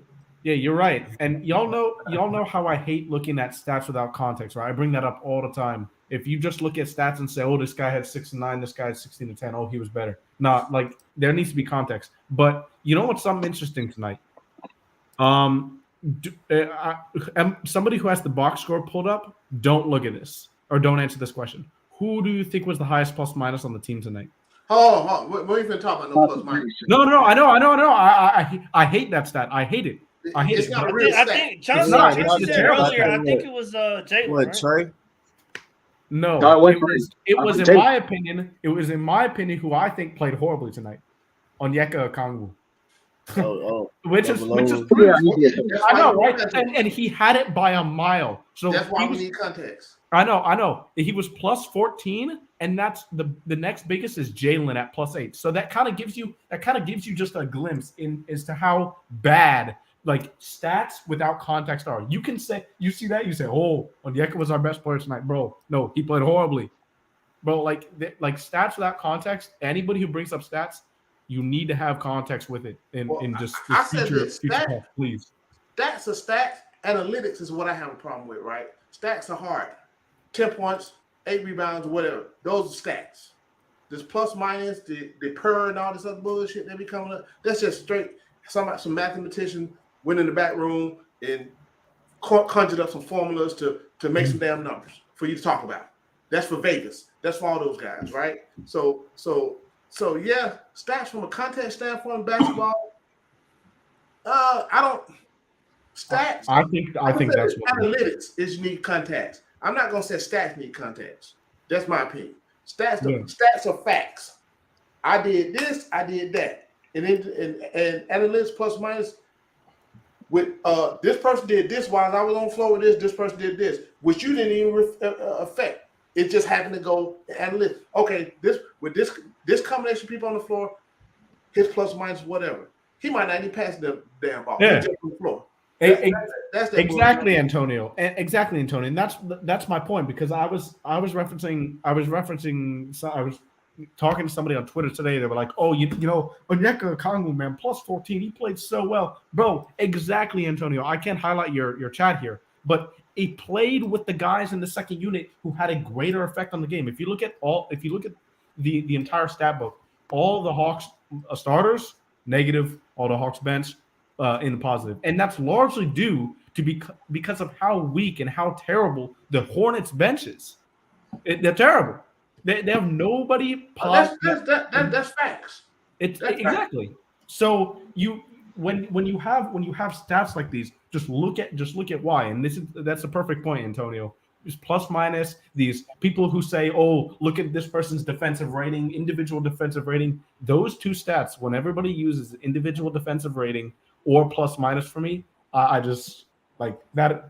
That'll tick me off, bro. I hate that so much. By the way, let me say something in defense of plus minus. at the end of the day, everything what you guys are saying, I have to agree with to a degree. But I mean, analytics or not, Congo had to do something right for him to be a plus 14. I mean, we already saw what Jaylen Johnson did. Bogey had to do something right for it to be a plus 6. You look over here, he had 3 steals. Um, I mean, you can't completely ignore it. I get what you're saying because guess what? I'm like y'all. Overall, I hate the only analytics stack that I ever look at is that, and but like for example, Clint had the worst plus minus, but Clint was 15 and 13, and he had 6 offensive boards. How many times did we convert on the second chance point off his offensive boards? Not a lot, but he didn't convert them himself either. He didn't convert them himself there you either. go, Mikey. He didn't convert them. Back out to the top of the key. I mean, but Clint was 6 of 10 from the field. He was 3 or 4 from the line. So, I mean, that's why I like plus minus. That's the main point, right? Oh man, he shot. I mean, he shot 60. He shot 60%. He shot 60% from the floor. So, in the morning, man. How bad did his 4 misses have an effect on the game? A lot. Plus that turnover at the end. A lot. Hey man, that turnover was pretty hey, bad. how old is Clint? 29. He make me look bad. How old is M. Williams or whatever his name is? Mark Williams. 23, I think 22. That don't mean nothing. Who that? I think he like 16, man. 21. Young ass dude. But Mike bullying a 29-year-old Clint Capella. Fellas, he really not only did he bully him, I mean he outclassed him. He had 14 rebounds. He had 14 rebounds himself. Chauncey just said, real quick, Chauncey just said if Onyeka Okongwu was the best plus minus in on the team tonight, he did something right. Yeah. What was that something? I think the something is okay. Real quick. Go ahead. The something is he was playing with effort and energy. The something is he was playing, he was scoring when he was getting the opportunities. And what's frustrating with him is these small instances where he's lacking discipline and getting these foul calls. Because you see it when you watch him play. When he is not in foul trouble and the offense is coming to him, he's on fire. Yeah. But once he gets into foul trouble and he starts to play and he starts to second guess himself, then he starts to just play outside of himself. That's that effort we're talking about. There's for me with Okongwu, I think the biggest reason why you see that and for this is really for the whole team, the biggest difference in that plus minus is because of how poor the Charlotte Hornets bench played, and Okongwu was playing with the bench unit for the Hawks against the bench unit for the Hornets. And that's a lot of times. I disagree. I disagree from a plus minus standpoint because, again, if you look at plus minus period between players, I understand what you're saying. I think for the most part, it's not the entire time. It's no. But I think you're right what you said earlier about playing against the bench. So generally, you'll do better. Well, I agree with that, but not when you throw in plus minus. Because if you really pay attention to plus minus, and you can see players like, let's say in this situation. What is the reason why I don't pay attention to it? Right. That's what I'm saying. Don't do shit. Right. Yeah, because again, you know how, like Chauncey said, you affect the game. But again, same thing with Clint, 15, whatever. Then Matt keep talking about, well, when he turned the damn ball over, right? Which is bullshit, right? He only had 2 turnovers. He had 2 turnovers. And the biggest turnover of the game. Matt, and he missed 4 of his 10 shots. The biggest turnover of the game. Pharaoh said, one play don't make or break that damn game. It's a combination of the shit you do. Yeah. That's period. If you know basketball, that's what it is. I know if you would have made that dunk, we would have been tied. I know that. No, Matt. No, that's terrible.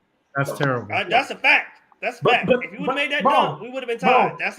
In the larger sum of the game, bro. I got you. I know there's nuance. I got you. You know, I live in the gray. I got you. But if you would Live have in made that dunk, So let's go back to Clint, Matt. Since like time, Clint was brought here to do. He wasn't brought to damn shoot jumpers. He wasn't brought here to be this hell of scorer. All right. So Matt, let me ask you this quick question. Matt, let me ask you this quick question. He was brought here to rebound, and he can't even dominate that. Clint had a banana peel moment when he made that decision. That was the wrong basketball decision. Why is it that when your team makes a bad decision like that, that can happen, right? At any point in the game, why is it that there isn't an extra emphasis on the defensive end to make up for what just happened? Bingo. Why is it that on the defensive end, we are more focused on the fact that we just lost that possession, that we're giving up a three? Preach. That's the issue. That's the issue. You see what I'm saying? Because at the end of the day, if we are an offensive-based team, I am totally fine accepting that. But there needs to be a go-to when the initial formula isn't working. There needs to be a go-to. And what I'm saying is that this is why, and it's so funny because if you really watch this team before Trae Young and all of these dudes, this team needs a Joe Johnson. A dude that when the ship is going is a little wayward, he'll steady it by halftime. He will steady the ship until the fourth quarter, even if he got to go crazy for 5 minutes. That's what kind of game? I thought that's not Trae Young's job. So point. What kind of game do y'all think? Hey, point. That's not Trae Young's responsibility. Damon, this is the beauty of that question. Should it be? Because I believe it should. You gotta keep in mind that he too little, man. What kind of effect do y'all think? What kind of effect do y'all think that Brandon Miller and Nick Richards had on the game for them? I'll answer your question later on. Point. I'll answer your question later. Nick Richardson, I mean, he dominated our bigs. You know, he did the same thing he did last season. If we had better big play, then you know we might have been there. If we had better guard play from he was a negative. Curry, listen, from he was a negative. He was a negative 14. Miller was a negative 13. But I think they played damn good tonight. Yeah, I mean, you see how that works? Yeah, I mean, plus and minus. I don't really. Chauncey, if we're being honest, what they did was, and the stats aren't going to show you that, they played off of the energy that the team had. As soon as they saw LaMelo with the assist, they played off of that energy and they played with effort. Even when they were missing shots, the team was encouraging them to keep going. So by the time that they made shots in timely moments. That's what's frustrating. Brandon Miller did that. I would love to see. Like I said, I'll find it in the morning, but I would love to see what they shot on first attempts versus second attempts. I ain't hear nobody mention that the starters start tricking off that game when they came back in with 3 minutes left in we've said that. Second half. We've mentioned that. Yeah, we said that. I said that. I brought it up. You know me. I brought it up. I mean, I brought it up. You're not going, Damon, when your backcourt shoots 7 for 33, you're not going to win. That's also true. The way that the team is built, the way the team is built, you're not. I thought you said if Clint dunked the ball, we still would have been tied. Trey Hunter in the second half. Would have. Dre was terrible. Dre was terrible. Dre didn't have a good game. Dre not gonna get the ball, man, unless the coach like literally say, "Hey, Trey, run, you do whatever," and they set it up. That's the only way Dre gonna be somebody on the court. Mike, can I ask you a quick question? How's Wemby look? Mike, can I ask you a quick question? Because I know you watched the game specifically, so you'll catch this moment. Just real fast. Did you see that rebound in the third quarter when Dre was right there for it? And I forget who. I think it was Maladon. He just took it from him. Yeah, that is unacceptable. Yeah, man. I mean, but I don't care. That's unacceptable. I feel you. I mean, I can't be 3 rebounds. That's just Matt. cooking cookies, You huh? need to make that rebound. Let me remind You y'all need to something. show me that energy in that moment. Come on, man. You remember Double O on his and I'm not talking about Double O, but this is one of the issues I have with him on that foul on old boy rebounding. He literally behind his ass because he didn't put a bite on him. He's out of position.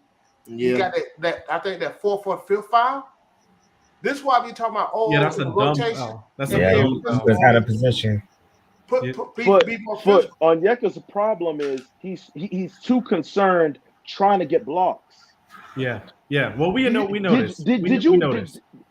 Did people used to watch young Mitchell Robinson where he was just getting these ticky-tack fouls because he was so concerned about sending the ball 30 feet in the air? Yeah, he was garbage. Yeah. You see what I'm saying? Like Onyeka needs to understand that it's not going to be a block every time. Exactly. So your positioning needs to improve. Yeah, and to be honest he with too short to just make folks shoot over when it comes to the bigs. That's probably why he be jumping. That's probably why he be doing what he do too. If that's the case, then you need to show me that you can box out when necessary.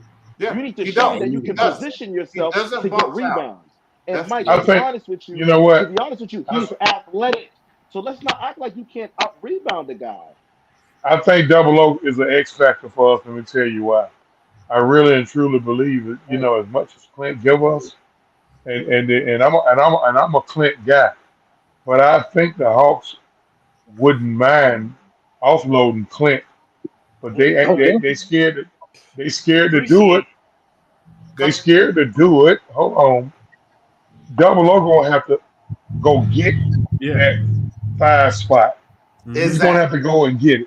And once he show he can go and get it, then it'll be easier to move Clint because trust me, they can move Clint. It's about 5 or 6 contenders that will love a guy that can give them 12 and 10 off the bench. Well, you got or even maybe a start. What you talking about? I take that off the bench. Nah, Chauncey, you gotta make sure they got a point guard that can baby feed him first. Say that again. You got to make sure they got a point guard that can give him his baby food. Man, you tripping, man. I take that off the bench. Throw Clint on the bench now. I just say let's got that contract. That ain't they've been trying. But here's the thing. Take position. Do you listen? I mean, if you want to go missing that, they got Ja. Listen, they've been trying to slick give Double O the position, but he got to go and get it, man. I've been saying that all along. Number 6 overall pick, year 4, you should be starting, bro. Steven Adams is out for the year. Well, they can have Capella. They can have Capella today. At the 5, and y'all know Jaren don't. But you rebound the basketball. Listen what Chauncey said. You can't move Clint right now, though. You can't move Clint because why? I mean, unless they bring something back that's going to give you somewhat close to what Clint give, because you can't move Clint. Chauncey, I agree with you, Chauncey. I agree with you. What my issue is, Charlie got somebody that getting close to it. is that Okongwu has not locked in mentally to realize that is the objective. The objective is that you need to make Capella become expendable. And you continue to show that you are inconsistent. You're making all these small improvements. It's almost like you a 16-year-old, you get the best haircut, you get the best tux, you go to junior prom, and now you're scared to dance.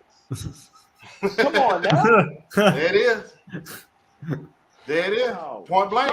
If I move Clint Capella, Double O is going to have to be a consistent. What Clint Capella is doing. Clint, you already know.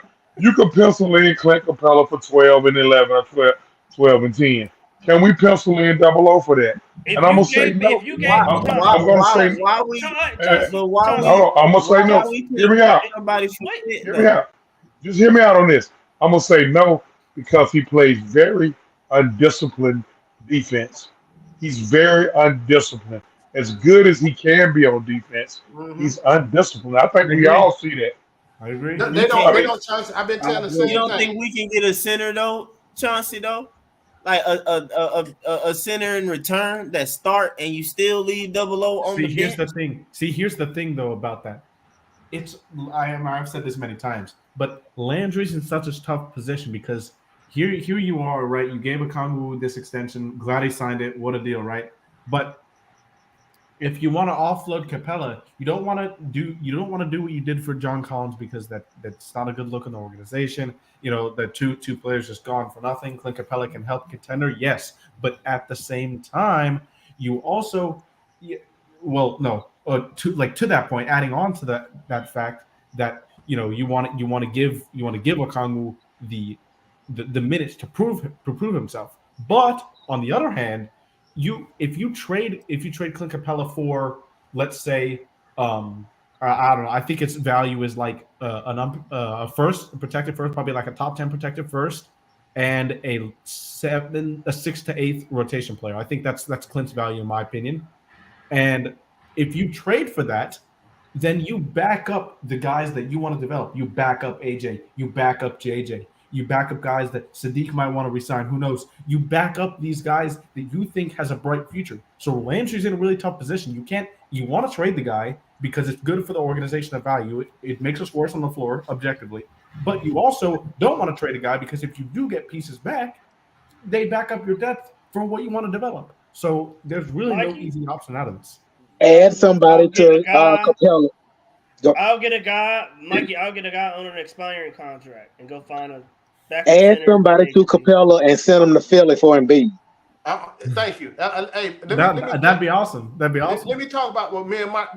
Now you thinking, Pharaoh. Go get an actual center, man. Get an actual center with Trey. Can y'all imagine somebody who can finish or make two free throws every single time? Embiid and Trey would be amazing. How that would make Trey even harder to defend. He already little, man. Like, he needs somebody who can basically eat every single time and get it. That's why I'm like pissed off at Clint, really, man. I get Clint and all that though, but it's just like, bro, Trey needs somebody. A lot of times people focus on that guard being that person to go with Trey, somebody on the perimeter. Give Trey an elite big. I agree. And me and Mikey talked about this the other day. What a lot of people not talking about. If you look at Double O, that's a very tradable contract. I mean, very tradable. If you for the fact, I ain't think about that. Yeah. So look, no one's thinking about that. Yeah, okay. I want to be. I told y'all the other day. Come on, bro. We finna package up Dre and Double O, boy. You finna be crying, boy. We gonna do it. You gotta give up a boatload to get Embiid. It's gonna take more than Clint and just another player. No.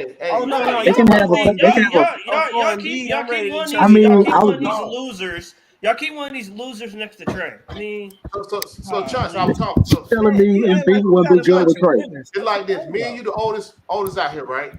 We've been dealing with shit for 20+ years. I'm trading anybody to win right now. I'm doing like the Lakers been doing every year. Put the dudes on 1 year. I need to win. I am sick of this shit. Fuck all this development, like Nate said. Let's get some hoopers in this mug and let's go win. The G League is for development. That's why Nate at home right now. Thank you. That's why Nate draw unemployment from the state of Georgia. Development. No, he's not drawing unemployment. He got 2 years left on his contract. The Hawks still paying. I know. I wasn't. They didn't buy him out. Listen, at the end of the day, you go out there, you go after guys like Embiid. I know for years Mike been wanting Cat Carl Anthony Towns. Yeah, it's gonna take more than just him. I'll take Cat. It's gonna take more than just Clint in a pick or just Clint in a AJ Griffin. Yeah, AJ. What it's gonna take, Chauncey? I say give it up. Do it. Now you want to give up. You want to give up one of your top dogs. You get an Embiid, bro. Like who? They've got Maxi. They ain't gonna want DJ, so we can keep. And they damn sure ain't getting Trey. Like who? I mean, I ain't giving no Trey or nothing. DJ ain't gonna be part of that. They so Maxi. They ain't gonna want DJ. AJ. I give up AJ for Embiid. They don't want what we got. You don't want AJ, not they. You don't want AJ.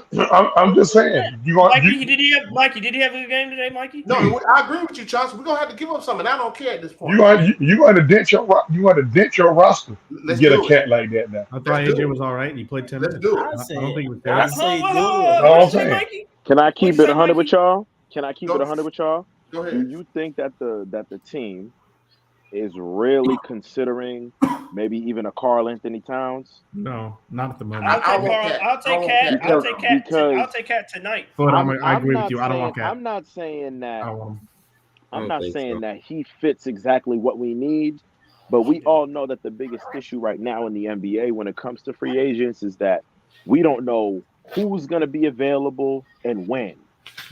And in my opinion, if Karl Anthony Towns is the one that's available and feasible to go, you don't think we have the assets to really we definitely do. make a compelling offer? Bro, we got assets. We have enough assets to trade for Giannis Antetokounmpo, bro. Yeah, for real. We do. Now, I will say, you see what I'm saying? And Giannis and Trey is and to be real, like this is a fundamental issue with this organization. We need to start redeveloping our big men. We can't keep relying on these trades and these free agent guys to give us a set tempo, because clearly it shows that Trey needs a big. He needs a skillful big man. What you mean redevelop? I disagree. Yeah. Well, no.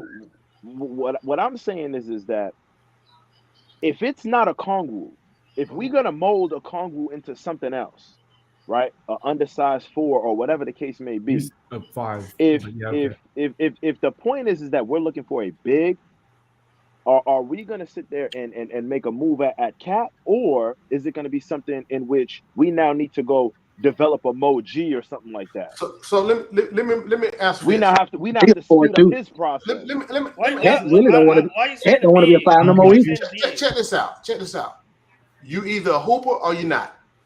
Right? So all this, are we going to redevelop? You can lead a horse to water, but you can't make him drink, right? Either you got it, or you got the heart to get better, or you don't. All this development everybody be talking about, I know Michael that laugh because he know how I feel about that. You either a hooper or you're not. You go get it, you'll go get better. So you believe JJ was in the gym this summer? Huh? JJ's problem is here, confidence in his own head. I'm gonna be honest with you, Matt. The skills are there. Right, JJ tonight played like somebody took every single tweet of JJ's trash, JJ's awful, exactly. Put it on the bulletin board, and that's facts. That's facts. I say he wasn't ready. Why can't we have that identity in this team? What's it gonna take? You So you saying everybody play like JJ tonight? No, what I'm saying is that the way. What I'm saying is that the way that he improved, the way that he has shown that on both ends of the court, you will see an improved Jaylen Johnson. Why can't we get that from these guys? Why can't I consistently get that from my star player?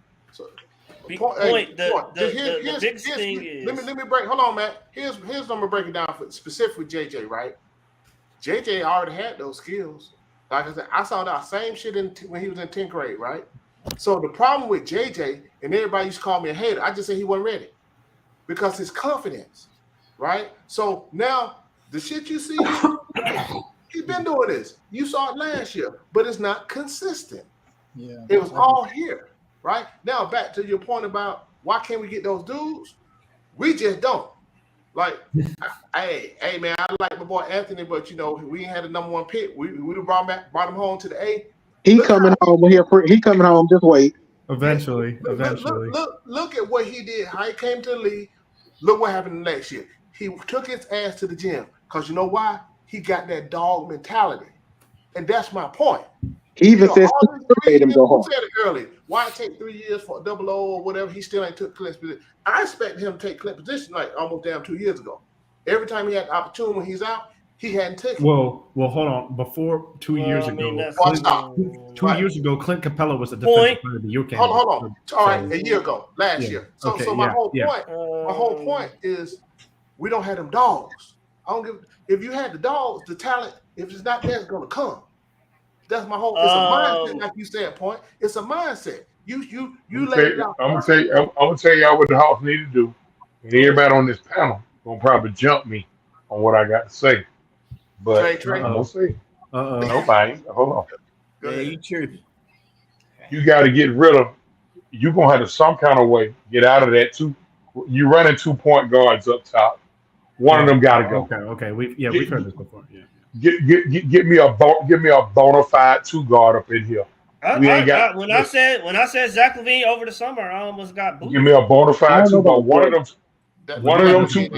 them two need to be moved. They're gonna have to shake the league up. One of them two need to be moved. We need a bona fide 2. And it ain't gonna be both. I'm just telling you, we need a bona fide 2. See, everybody looking at everybody looking at Clint. Clint ain't the problem. He's not the problem. No, he's not. The problem is you running two point guards up top, and one of them point guards, y'all already know, can't guard a fucking park car. Everybody keep dancing around that. Nobody dances around that.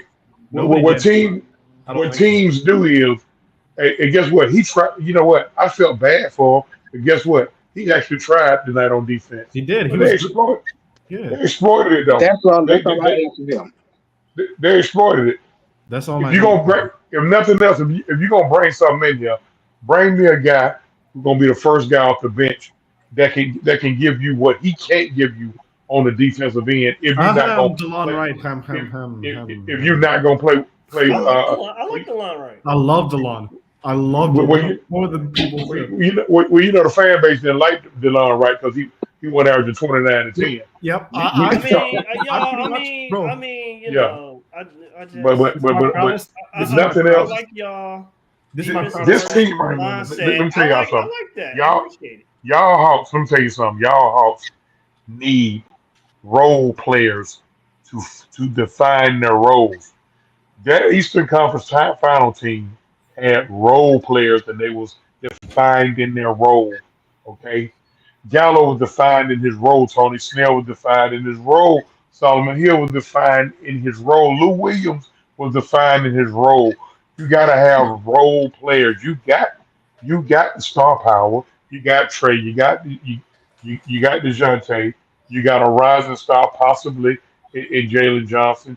You got a guy who's shown you flashes that he can do it in Sadiq Bey, DeAndre Hunter, up and down, consistent. But you know that's the guy who you gonna stick on the other team, best guy every night.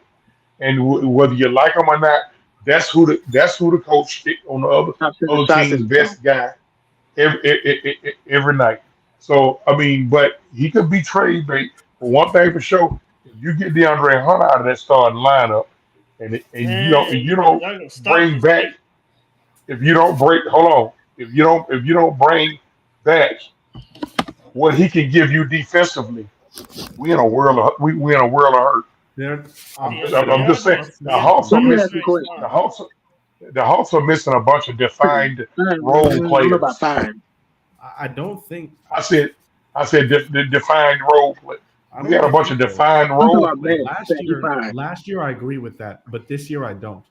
Yeah, I feel like this year we're more defined, Chauncey. I'm trying to figure out specifically besides DeJounte, because he's the guy I feel like is trying to figure out his role right now. Yeah. Agreed, Mo.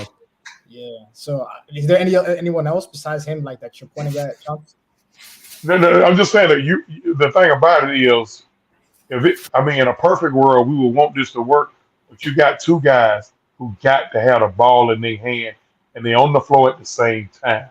That's why when I be hearing people saying, well, how do these be averaging 25? How can he average 25 when you got one guy averaging 25 or 20, 26 and 10, and he got to have the ball for the majority of the shot clock, and then you got another guy who's averaging 25 and 5 who got to have the ball, who's going to have the ball for the majority of the shot clock when there is no ball movement.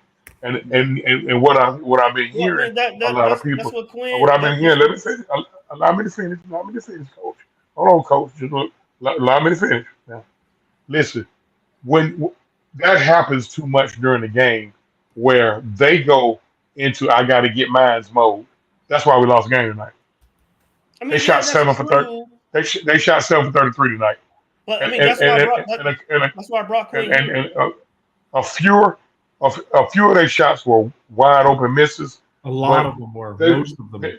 listen, they took a few bad shots too. All Very right, few. they took a few bad. Bogey took one. Bogey took a crazy shot. We're still shooting balls early in the shot clock. That means we're not That's Quinn swinging offense. the. That's Quinn You know, offense. but hold on now. You Y'all let killed OG Nate for. finish. No, y'all killed Nate for doing the same thing. No, no, no, He Yes, you didn't do did. that. He didn't Yes, do you that did. at all. Yes, y'all did. No, he didn't. Yes, He y'all was did. shot in the last Well, spot. y'all Every did. single Y'all time. did. No. Yes. I'm gonna call it for what it No, is. the hell Y'all, he didn't. No, he nope. didn't. Yes, you did. Yes, you did. No, No, he didn't. Nate, listen. Nate Y'all wanted killed. to use a lot of the Y'all shot killed. clock. Y'all killed them. Y'all killed Nate for doing the same thing. I never He didn't said do the that. same We see. thing. He literally did the But I opposite. never said that once in my life. Nate also. Hold on. Wait a minute. Hold on. Earlier in the show, I heard one person say, I wasn't here earlier, I'm, but se- yeah. I'm seeing the same thing. Listen, I was quiet. The I brother said that. said, I Oh, said I'm that. seeing the same thing that I saw last year. Okay. That's a lie. Nate was a coach for half of last year. So you're saying the same thing that I saw last year. So at Whoever a said certain that was point, mistaken. I might have said something about I like. said that. I said I'm saying the I same think thing I Jordan said did last year. too. I said that. Never mind. Yeah, that's a mistake. Go ahead, Justin. okay. Hey That's a man, look mistake. here. It's a mistake. Hey, one thing I do is one thing I'm gonna master at is reminding you of what you said. Listen, I'm hearing what people are saying. I'm hearing the complaints, but a lot of people are JoJo dancing around what the real issue is. That's what I'm saying. Y'all see what the real issue is, but a lot of people want to go away from it. Yeah, no. You wanna go- Like the two guard stuff. It's all, yeah, it's a very unconventional fit. And honestly, the ideal team around Trey or DeJounte, whoever you want to build around, I think it's Trey personally, but whoever you want to build around, yeah, you would have an ideal two conventionally there. But back to your point with like Nate and Quinn. Nate wanted to use a lot of the shot clock. That was a staple in his system. He didn't want to have, well, one, he really isn't a very offensively creative coach. He wanted to run simple Trey pick and roll, and it worked. It worked, especially in 2021. When you had Trey with shooters and pick and roll, Nate ran that to perfection. He did. Lloyd Pierce But system. when you add, well, I don't totally agree with that, but that's another discussion. But when you add DeJounte Murray to that and a big wrinkle into that, that's when you need a guy like Quinn Snyder, in my opinion, to shift kind of those offense philosophies and try to get into actions that aren't as common, or try to hide actions. Like, for example, this team ran a lot of 21 delay, which, if you don't know, is when the guard brings up the ball, they pass it to Capella or Congo, a big, he's standing there at the three-point line, and then the guard comes around from the wing and just comes against the ball. That's called delay, or 21 delay, depending on which version you run. But with Nate, Spain, and with blind Nate, pig, we did a lot of stuff offensively we never I thought done about last year. but with Nate, say we did all that. You get the same result. but with we did all that to lose, but it generated open shots. But exactly. Hold on, Matt, hold on. Hey, man. When with Nate, we ran a lot of simple pick and roll. We ran some Spain pick and roll a little bit with Nate, but it was fairly simple actions. And Trey was so good. Trey is so gifted in running that pick and roll and finding the open man that it worked a lot of the time. And we had a top 3 offense with Quinn coaching and Nate's system. I mean, that's just crazy. That's how good. Does it Whoa. wins? Yes or no? So we never had a top offense when Nate was coaching in his system. No, You never. OG, never. We had never. A top what? OG, we had a top 3 offense last year in Nate's system. Okay, I heard that part. So you telling me we never had? I'm not gonna say a top 3, but you're not saying we went in the top of the league. Hold on, you're not telling me we wasn't in the top of the league under Nate McMillan with his offense.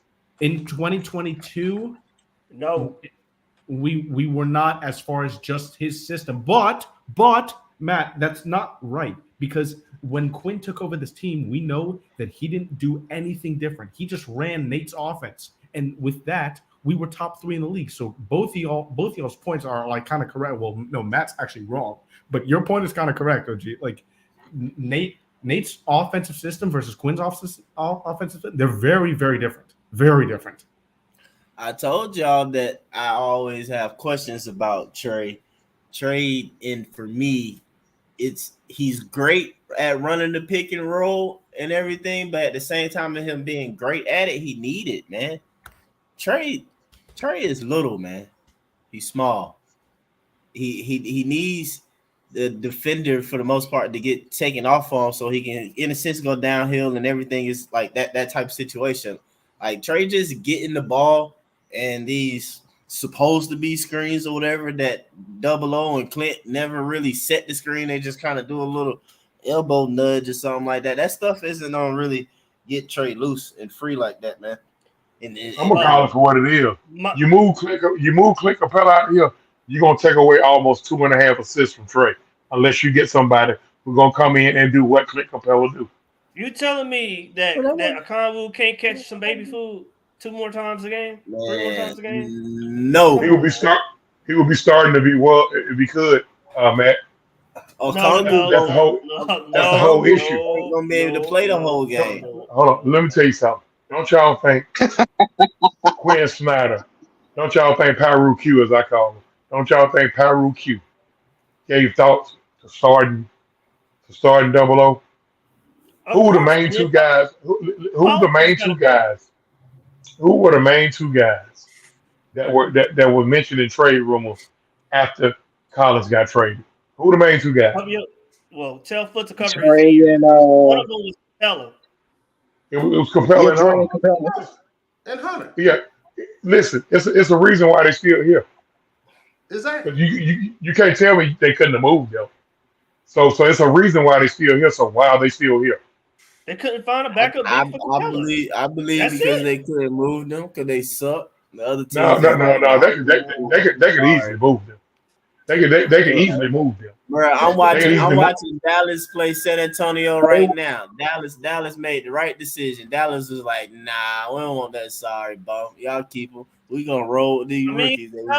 Capella is like just, we all know what he is. Okay, if Capella's all that, why haven't Double O taken this spot yet? That's why. Because he sucked too. That's what I'm saying. We need another starter. We need Double O need to back up somebody I don't else. think that's what it is. Oh, all right. And Mikey, the question. I thought the question was about Nate. We should have traded Clinton for Lively. If Nate ran a successful one of his own system, the answer is no. That's who I wanted. It's no. You should have traded. Dallas said no. Like Lively already better Capella. than Clinton. Capella. I can I'm find just another playing, dude man. that can do what he does. Capella served his purpose, man. You telling me if I had Nurkic, Mike? You telling me if I had Nurkic, Nurkic wouldn't be an upgrade? Are you talking to me? Yeah. Nurkic isn't a better defender than y'all want Nurkic. I would be happy and ecstatic to have Nurkic over. Nurkic is good. Nurkic is good, but for what we need, Nurkic is good. But for what we need, I think Capella's better. Capella's a better defender than Nurkic. Any way you put it. Any way you put it. Tonight, Mikey. Yeah. Who is a better defender tonight? Who was Capella defending tonight? Mark Williams. And how did that go? Not great. He beat up on Double O. He beat up on both centers. But he beat up on both of our centers, bro. Mark Williams had 13. But Capella's supposed to be. Mark Williams had 13. He had 13 and 15. Mark Williams is. Hold on, wait a minute. I'm just saying you can't bring up tonight when he beat up both of us. Hold on, y'all not going to sit up here and make Mark Williams the second coming to Wilt Chamberlain. He had 13 and 15. Well, I ain't saying that. 15 and 13. He's good. He did the same thing as Clint, and that's my issue. That's my problem. Clint, I can't be having no push. How much am I paying Clint? With no rookie. $21 million? How much If Mark Williams got 13 and 15, Clint, I needed you to have. I needed him to have a substantial more. And how much? So- how much they paying Mark Williams? $2 million. I just heard somebody say if we don't play Clint to score, but now y'all want him to be Clint Embiid. Look, man, here's the thing. I keep telling y'all. I keep telling y'all what the issue is. Clint do his job. Clint do his job. He just don't fit a lot of y'all eyeball tests. No, man. That's just what it is. He do his job. For me, Let me ask something. You have a guy. Go ahead. Hold on, let me ask you this. Here you have a guy who's perennially top 5 in rebounding, field goal percentage. How many of those is his own misses? He ain't top 5 right now. Mark Williams top 5 too. He went 6 for 10. That's at a point when y'all start talking about misses as a blanket statement because he's always top 5 in field goal percentage. So yeah, he getting that Gerber. No. They top 5 in field goal percentage. Top 5 field goal percentage. Can't move the goalpost with me. Trey, choo-choo train. That's what Trey doing all night long. Choo-choo train. Listen. Okay. I mean, they try to what Zion do it. I got a serious question. So, y'all remember Mutombo, right? Yeah. All right, I got a question. What happened when Mutombo left? We went 10 straight seasons without going to the playoffs. Okay. But what happened when Mutombo left before we got Clint? When we had Al Horford in that crew, even the little 50-something win crew. No rebounding. A lot of people complain that Al Horford wasn't hitting the boards enough, or whatever the case. Yeah, we also had a lot better perimeter defense in those days. Al Horford was a power forward. I'm glad we didn't pay him the max. Yeah. Because we was getting killed in the paint, rebounding, no rim protector. Mm-hmm. Christian Thompson basically beat us in that series. That was crazy. Yeah, that was crazy. And y'all trying to tell me that things are different now? That's where we going? No, I'll take Zaza Pachulia over Capella. Clint can get a raise over Zaza. How many rebounds Mark Williams had, Foot? Huh? I said, how many rebounds Mark Williams had? I can't remember. He had 15. As many as Capella. What they got to do with Capella? What they got to do with Capella? In my point, I'm paying Capella $20 million. Okay. Well, we Mark Williams. Mark Williams played 29 minutes. He had 13 points, 15 boards, 5 of 8 shooting. Okay. That's Clint, better than Capella. Clint played 28 minutes, got 15 points, 13 boards, 6 of 10 shooting. We're splitting hairs here, gentlemen.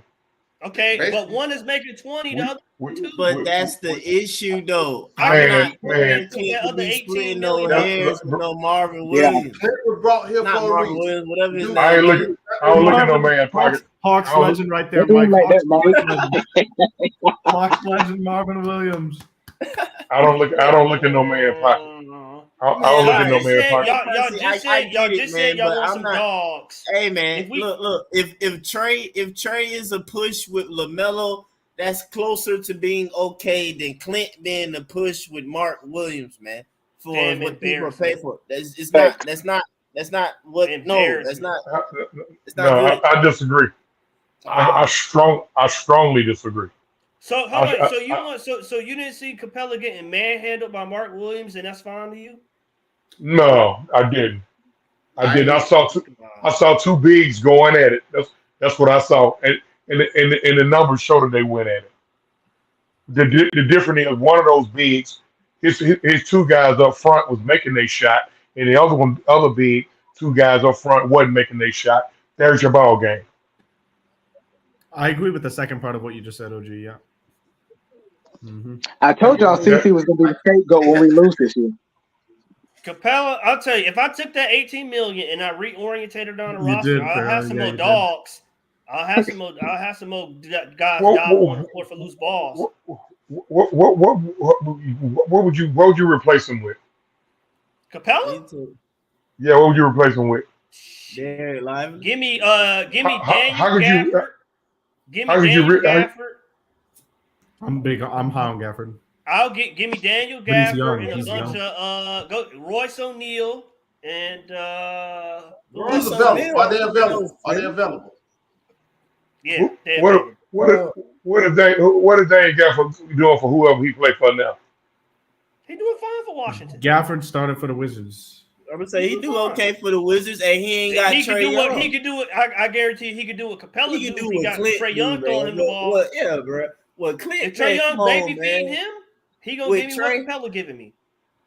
We ain't asking nobody to come here and be no Hakeem or Shaq or something, man. If they So right now, based on what I'm hearing, the Hawks' problems are Clint Capella. That's what I'm hearing. No, it's not. No, he's not the sole problem. That's what you're saying.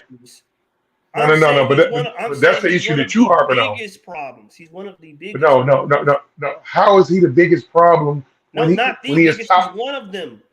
How is he one of the biggest problems when he is top 5 and got there in 3 different categories every year? How?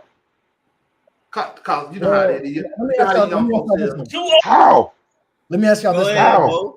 Have y'all ever thought about but listen, have you ever thought about like having a stretch center like to like balance out that role? Because I feel like that's what they want. It's like it's a little bit like redundancy. Like if you I don't think it's no, it's not. I don't it's think not it's absolutely. Y'all gotta absolute. stop that. Yeah, There's I don't think it's absolutely. They both don't know how to they can't shoot like aggressive down low. They can like get rebounds. Here's my thing about a stretch. Like I think it would benefit us, but I really don't think that that's something that we need to say. Oh, we definitely need a stretch. I think it would help, but I really don't see how we can't be a successful team with an inside center. I think honestly, with the you don't like defense, but with the backcourt that we have, we need a big inside defensive presence. We do. But if you get a star center, where's Damon? If we get a star center in today's game, if we had a star center, he would be a stretch big. It would be automatic. I'm not like Mikey. You telling me if we had if I turn Capella into Daniel Gafford and Nas Reed, you telling me that's not an upgrade? Nas Reed is an upgrade alone. Yeah, Nas Reed's pretty good. Yeah, I agree. But so I'm saying I could turn Capella into a lot. Mikey, going back to your point, like you said, I mean, look at some of the best teams. And that will fix us. But that will fix us. Like you got Milwaukee, right? They got Brook Lopez. He spaces it out for Giannis. You dancing, bro. You dancing. You got I'll upgrade anybody on this team, including Trey. That's only like 10, 11 people, but including Trey. See somebody singing my song. That's a problem. See, a lot of y'all on here, y'all too scared to just go ahead on and say, I don't care. I don't care. No, hold on. Not why? Give me SGA. Why? Give me you Shy. I'll take him right now. You closer to a championship with a trade than without him. Okay. Now, if we get through his trade straight up, if we was to trade him straight up with SGA, we would be better. You need a top 10, top 15 talent to win a championship. That's what I'm saying. I'm only trading for 10 people. It's like a handful of people. Here's the problem. Here's the problem we're gonna keep running into. Here's the problem we're gonna keep running into. In tight games down the stretch, they're gonna go at him on the defensive end, and he's gonna get abused. Everybody keep watching it. Is that what you saw? Everybody keep watching. He got abused tonight. You didn't watch the same game. What? Give me the man. Listen, they exploit. Listen, for one. Who did he guard most? Who did Trey guard most of the night? Who did he guard most of the second half? Melo. That's a damn lie. In the second half, he mostly guarded Rozier. No, he didn't. Matt Murray guarded Rozier, except for 2 times on switches. Mike, will I go to the video? Go ahead. Tell me so I can pull it up. I have to go to the video because I'm about to say my brain ain't gonna be the best. He guarded LaMelo except for 2 times on switches. He guarded LaMelo. He guarded LaMelo mostly in the first half and the start of the third quarter, but a lot in the second half. He was guarding Terry Rozier. You know why? Because I kept asking. I said, why do we still have Trey on Rozier? I was talking to my TV. Why do we still have Trey on Rozier? But they both went off though, OG. Like LaMelo. No. Second half. LaMelo had a horrible game. LaMelo had a horrible game, bro. But what he did scoring wise came in the First second half. half. All of it Rozier got guess. past Murray all night long. Rozier had the full complete game, but LaMelo, if you look at any of his points for that game, bro, that junk came the second half. Yeah, like he was Ferrell pointed out. And He that was defense was playing. He had nothing in the first half. Nothing. LaMelo had 15. LaMelo had 15, 10, and 6. He didn't shoot the ball well. Okay, bro. Yeah, I promise you 15, 13 10. of it came in the What second did Terry half. Rozier He had have? 15, 13 came in the second half. What did Rozier have? Rozier had 20. He had 24. He had 24, 5, and 6. A majority of that came on Murray. A majority of it. PJ Washington, the power forward, had 25 in 31 minutes. PJ had 25. He had 25. See, yeah, that's what I gotta head out, y'all. I'll see y'all. All right, Mikey. All right, Mikey. All right, Mikey. That's what killed too, though. No, 25 to Look, PJ. I know PJ hater, Terry Rozier hater, Gord, not Gord. It's one of them other dudes on their team really hate us. Brandon Miller gave him 13 crucial points off the bench. Yeah, he gave them some big buckets. That was some bad defense. But like I said, I'm gonna go see what they shot in the first half. I mean, first initial possession versus second opportunities. They on the initial possession, the Hawks played good defense. They just couldn't rebound. So. Oh no, I don't recall Brandon Miller shots coming off second opportunity. Chauncey already gave the rebounding and stuff. What are you talking They about? out rebounded us by what, 10? Yeah, I rebounded 51 to 42. So 9. I mean, that's it. That combined with our shooting bad. That's it. Gordon Hayward had 8 rebounds. Why? But getting out rebounding and stuff in that way though, that stuff fall on Clint too though. I know. We supposed to gang rebound. They look, yeah. I mean, we are. No, I mean because my logic, my basketball logic, Chauncey. No, I'm with you. I'm just saying I was told we was gang rebound. Basketball logic. Since Clint is supposed to be top 5 rebounder year in and year out. Yeah, that's supposed to be. He is. He is. He 28, 29 years old. I'm playing these guys. If this guy is able to get 14 rebounds, then I'm supposed to be having like 22 rebounds by the end of the game. Because how can you have 22 rebounds when you got 2 small forwards playing your forwards, you got 2 point guards playing your guards? And then dude shoot them long threes. How many rebounds did Capella? How many rebounds? No, but that's what I'm saying though. That's what I'm saying though. No, that's what I'm saying though. Mark Williams, whatever you call him, he not supposed to have that many or whatever. What it is that like Ferrell brought up, where I said 2 times, dudes don't be boxing out and stuff like that. Like he just thinking he gonna use his long arms and tap the ball and grab it every single time. So since you not really banging like you supposed to be and boxing and moving folks out the way. Now they bigs got double-digit rebounds because they get to just freely be athletes and just go get the boards and stuff like that. Like do your full complete job. There was a possession in the fourth. So we lost the game. Hold on. I got something for you. So Mark Williams got out of his 15 rebounds, he got 11 defensive rebounds. You know where that come from? All the missed ass damn shots. Them long ass shots. So there was a possession where Capella got boxed out in the fourth quarter. He got boxed out. The possession went to PJ Washington, and PJ Washington cut to the rim, and Capella didn't even jump to contest. How many rebounds Nick Richards had? Is that why we lost the game? I mean, he was posterized in that. I told y'all why we lost the game. I told y'all we lost the game, in my opinion, because they stopped playing defense the way they were. Trying to see that in that turnover at the end by Capella.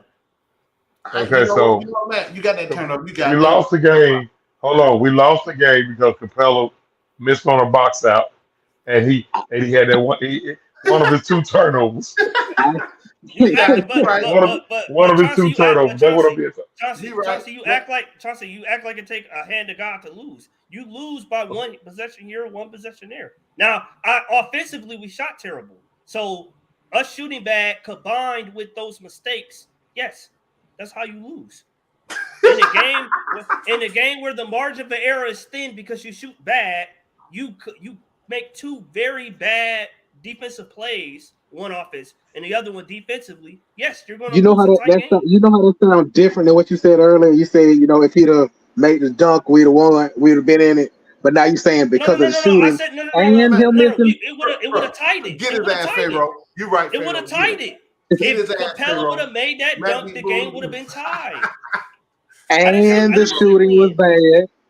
You just said, and the shooting was bad. I said that. That's what I'm saying. It wasn't just a dunk. It wasn't just the dunk, but Chauncey acting like there could be no way. I thought we were down 3, Matt. We weren't down 3, Matt, when Clint got the ball there at that time. No, we was I down. thought No, we were down 3. No, we were down 1. Anybody else remember that? Man, we weren't down 1. You talking about we would have been down tied? 1. How we gonna be tied if we were down 1, bro? You just. I have to go back and look, but I'm pretty sure I think it we were was down 3, bro. Either we were down 1 or we was down 2.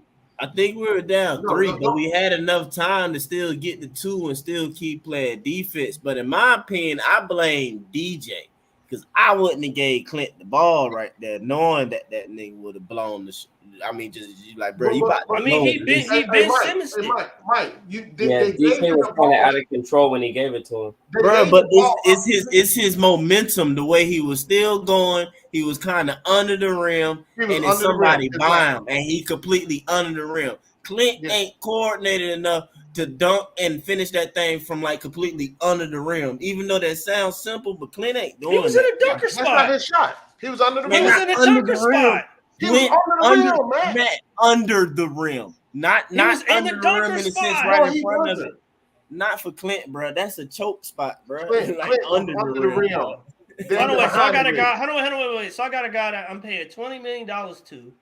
Unless he getting directly paid. Hey, man. Hey. Listen, man. Is that what you're saying? Listen, talk basketball because you can't get out of that man's pocket. Talk basketball, man. I'm paying him to be a basketball player. I'm saying DJ shouldn't have gave it to him. I put okay. Well, guess what? Gave it to him. So now about pull up. So now I'm about to go there. You also pay Trey $40 million a year to go 4 for goddamn 19. So we so let's get out of the pocket. You're right about that. I ain't paying Trey a dynamic offensive player. Matter of fact, Trey went 0 for 10 from 3. We ain't even gonna count the one he made. Struggling offensively, I still had an opportunity to either tie or take the lead if Capella didn't Ben Simmons at the rim at the end of the game too. Don't stop there. Don't go there. I'm just saying. I'm not justifying him missing that dunk or not making the basket or whatever. I'm saying that one play ain't the only reason we lost. No, you're right. You're right, Pharaoh. That one play is not why we lost. However, in the game, Pharaoh, you would agree in a game where you shot bad. You don't agree, right? In a game where you shot bad, we lost because Trey pulled up that 3. We were down. How much, y'all? I forgot. And Trey, he came around the screen and he just stopped at the line and pulled up and shot. That was the 1 3 I didn't like. Yeah, I think it was down 2 or 1. I mean, that was a wide open look. He missed it. He missed it, yeah, because he was missing all game. So when somebody asked me earlier, did I like his shots or whatever, I was like, yes and no. It's like, yeah, technically, wide open look. But bad shot because you've been bricking all game. The game is on the line. Like, you gotta get us a bucket right here, man. Like, I don't have a problem with that, Mike. I don't have a problem with our guy trying to get. We need him to score. So I don't. No. We need him to score. Correct. You're right, but not necessarily a 3. Not a 3 at that time. At that time, with that much time left, it wasn't necessarily a do or die. Need a 3. Okay, that is a good, die what I got, taking the 3. If that was a man, die by any necessary 3. That was a possession where we need a bucket. We need a bucket, but he trying to swing for the fence a little too soon. And like I said, you ain't been in that flow, bro. You've been breaking all game, man. You just gotta understand that. You just gotta understand that. You gotta think, but you also gotta think, Mike. I'm playing on a court with Murray, who's been awful tonight, right? Oh Lord. I'm playing with, you know what I'm saying? So you gotta add context into that. Right? Murray didn't do anything. I believe Ross was playing with on the court. Man, did I say pass the ball? I ain't necessarily say he had to pass the ball. Could have. But I'm just saying not stop and shoot the three. But look where they had their bigs on defense. He couldn't shoot a floater. Bruh. Well, then still just make something else happen, bro. That's all I'm saying, man. I don't got a problem. I don't got a problem with my guy. I don't have a problem with my guy. I know you don't. You said it. You're right. You don't have a problem. I don't got a problem with my guy. That's what I pay. I pay him to take those shots and make them. Hey, man.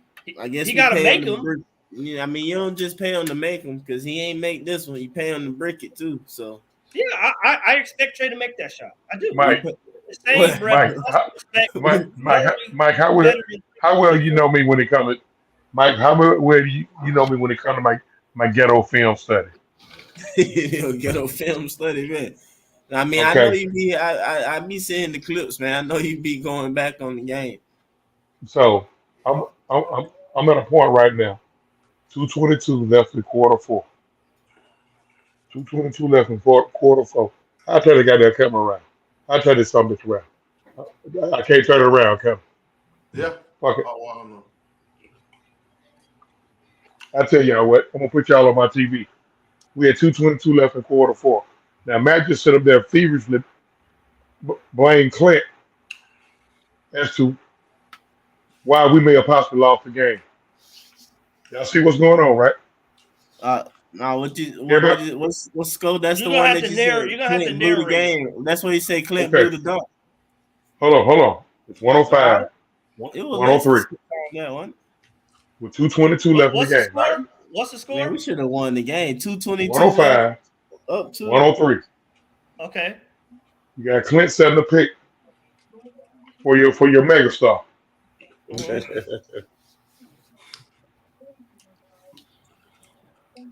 Who's guarding him? Who's guarding him? I can't see. You got to tell me. Who's guarding him? Look like nobody. Oh, that's that three he missed. I said he should have made that. That's where you lose the game, man. When you put the ball in the hand. No, when you put the ball in the hands of your star, and he can't come through right now. When he hadn't come through all night, that's why you lose the game, man, brother. Not your fifth option. Not your fifth option on the offensive side of the ball. Wait. So you telling me Capella got the license to turn the ball over in a He said nothing about Capella, bro. There you go. He's making reference to Capella when he say fifth option. So do Capella got license to turn the ball over in a one possession game? Mike, will you talk to Matt? Tell Matt I will go back and do ghetto film study. Are we talking about turnovers? Are we talking about turnovers? In a one? Are we talking about? Are we talking about turnovers? Why are you sliding over the play? Well, no, hold on. Wait, as much dancing as you done, you can't say that about my feet. So are we talking about turnovers? Yes, Trey turned the ball over. Trey missed shots. We get that. Murray missed shots too. We get that. However, with that being said, in a one possession game, Capella made one of the worst plays of the night. Matt, that funny, directly resulted in a loss. You funny. You funny. Y'all act like they didn't. Y'all just skipping over it. Act like it didn't happen. This dude funny. I mean, it's fine. It's fine. Y'all can skip over it like it didn't happen. I told you I was skipping over it, and I'm not giving him a pass for missing it or not trying or whatever. Saying if we'd have shot better, if we'd have played more defense, we could. I said all that. If Trey shot better, if Murray shot better, but you keep saying Clint cost the game. No, Clint contribute to losing the game. Yes, don't be changing it now. No, Matt. No, do not change. I'm not going to allow you to change it. Don't even. Yes, Clint Capella play was one of the major factors of why we lost. His inability to box out their bigs is a major reason why we lost. Hey, man. Yes. Hey, I'm gonna do a film Yes. session because I specifically watched just for you to fuck with you. That's why I brought up the whole thing on double O. Out of fucking position on defense at all times. Don't box out. That's why I brought it up because I know you were gonna come with that bullshit. All times. I knew it. And then you talking about Clint ain't boxing out. The motherfucker had 13 rebounds. How many double O have? How many rebounds was his own misses? How many rebounds was his own misses? How many double O have? Exactly. You don't ask a question with a question, bro. How did he get 13? How did he get 13 rebounds? Bro, I ain't fooling with you. Stop. Hey, man, look, stop. How many of those was his own misses? Hey, for real. This is what you need to do. Talk sports. You're going to avoid the question. That's okay. Stop this bias bullshit. It's boring. Come on, man. It's irritating. That's okay. You're going to skip over Capella having bad, boneheaded turnovers, getting outplayed by two second-year centers. Hey, man. We gonna ignore that. We gonna ignore that because on the stat sheet, it looked like he had a good game. That's all I know. On the stat sheet, it looked like he had a good game. He's this, he's that. He's gonna get 23 million. He ain't show up tonight, bro. Exhibit B. 4:12 left in the fourth quarter. I don't know how to turn my phone around. Let's go. 101.99. What happened? These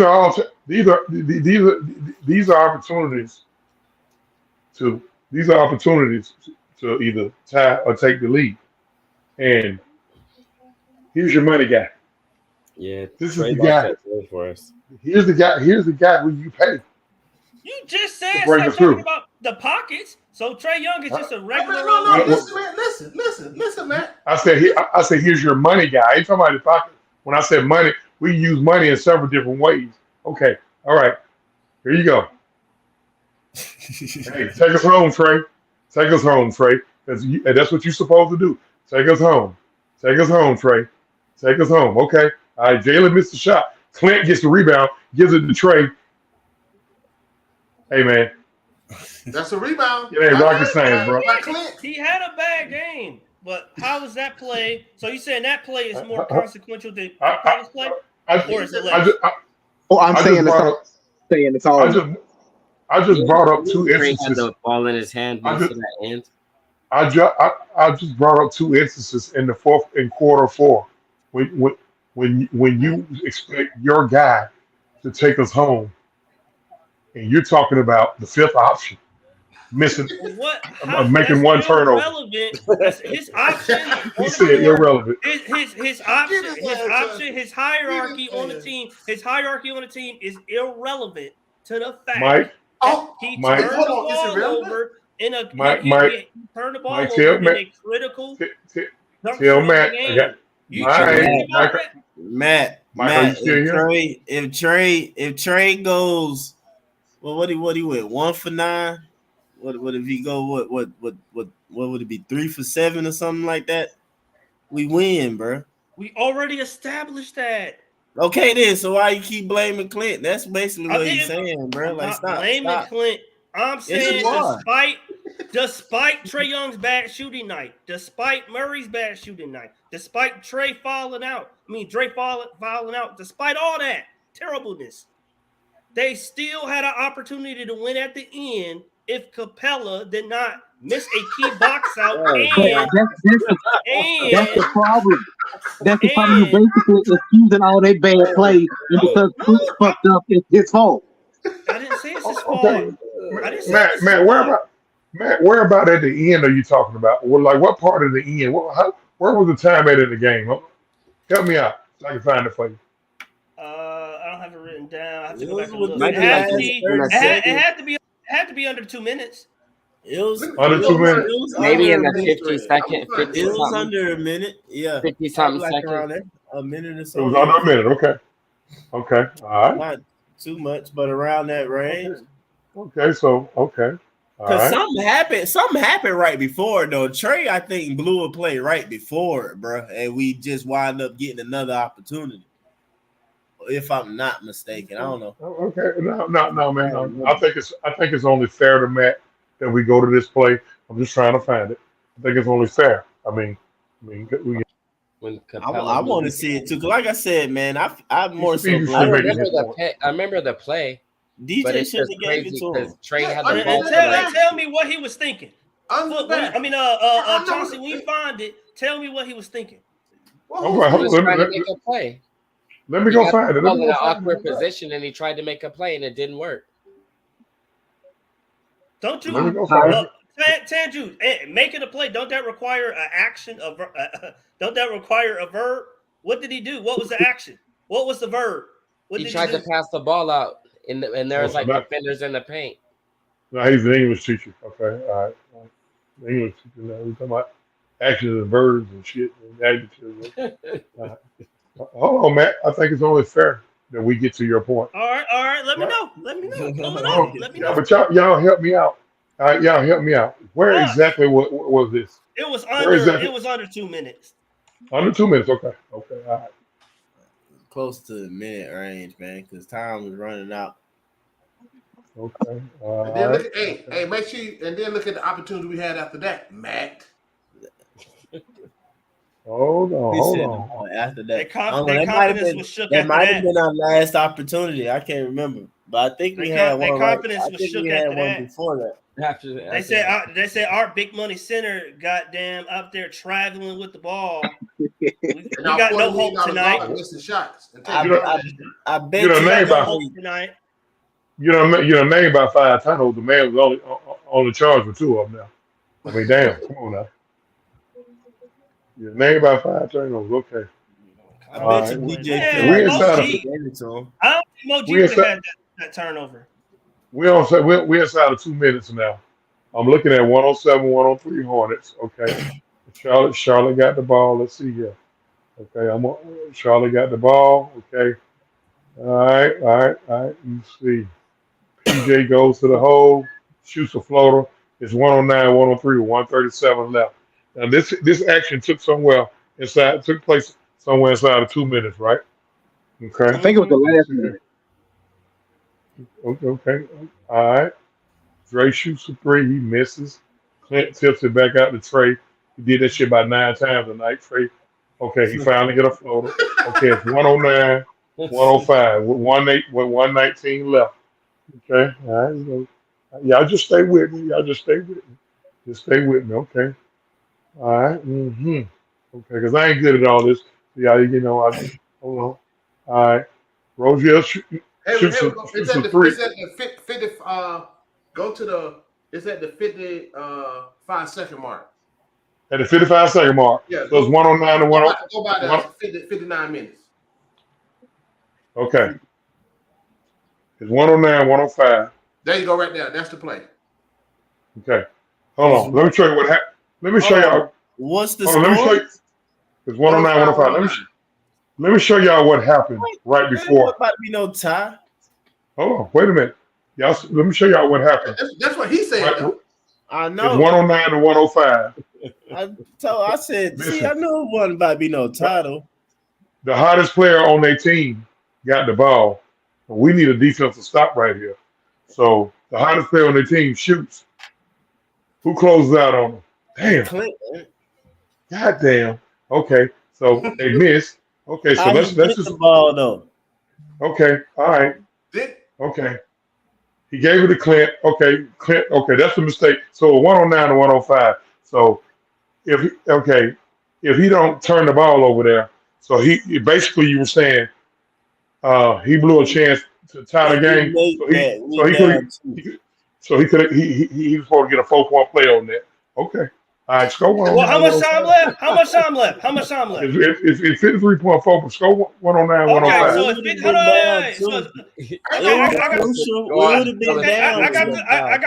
I got the score wrong. So it's one what? Matt, you've been wrong a lot. No, I haven't. Yes, you. Hold on. Yeah. How much time left, Chauncey? You've been wrong a lot. Chauncey, You've been how much wrong time a lot. left? No, how much I time proved left? you wrong. No, you didn't. No, you didn't. Matt, Don't change the narrative. Matt, How much time Matt, left? Man, I hate doing you like this, man. It was a Oh, crucial my play, God. but it wasn't what you said. That's what I was saying. I Because said that's what I I started got the thinking. score. I was like, I don't remember it being like we would have tied the game, bro. Yeah, I got the Man, score. Down two. Man, you've been wrong a lot. You've been wrong a lot tonight. No. You've been wrong I got a the lot. score. I got the score wrong. I got the score wrong. But you're always wrong. But that was the whole left? point. The How whole much time point left? was you acted like Clint Capella lost the game for us on that He play. did lose the game. On that play. Man, I was about to. That play that we just No, Matt. You How literally much said time if he left? How much dunked time that, left? he How much ties time the left? game. I said I got that part. I got that part of it wrong. You got that the whole part of thing it wrong. wrong. That was the That's measure the for that whole part. thing. That was the whole thing you were saying. Man, I was about to try to shoot you some bail and say you were just stuck on that one play, but you're still on. The point is, he missed a critical possession at Bro, the end of the game. don't change the narrative, bro. Do not. Hey, Matt, you did say He you missed did a say critical possession Matt, at my the brother. end of the game. you did say he lost Hey, the listen. game, bro. That's the Hello, Matt, my brother. If he was ever on trial, please take the plea. Don't defend yourself, because you're gonna get life. Please, if you ever, please take the plea, man. If you ever defending yourself, I got the score wrong. I got the score wrong, but not the play. Matt, life, If I life, get you want locked up, life. I'm calling Not the it. play. If Capella would have made that basket, then we're down by Matt, two. Matt, you need a hell of a lawyer. With 55 seconds left. Matt, you would need a hell of a lawyer. You would need a hell of a lawyer, man. We down by two with 50 seconds left.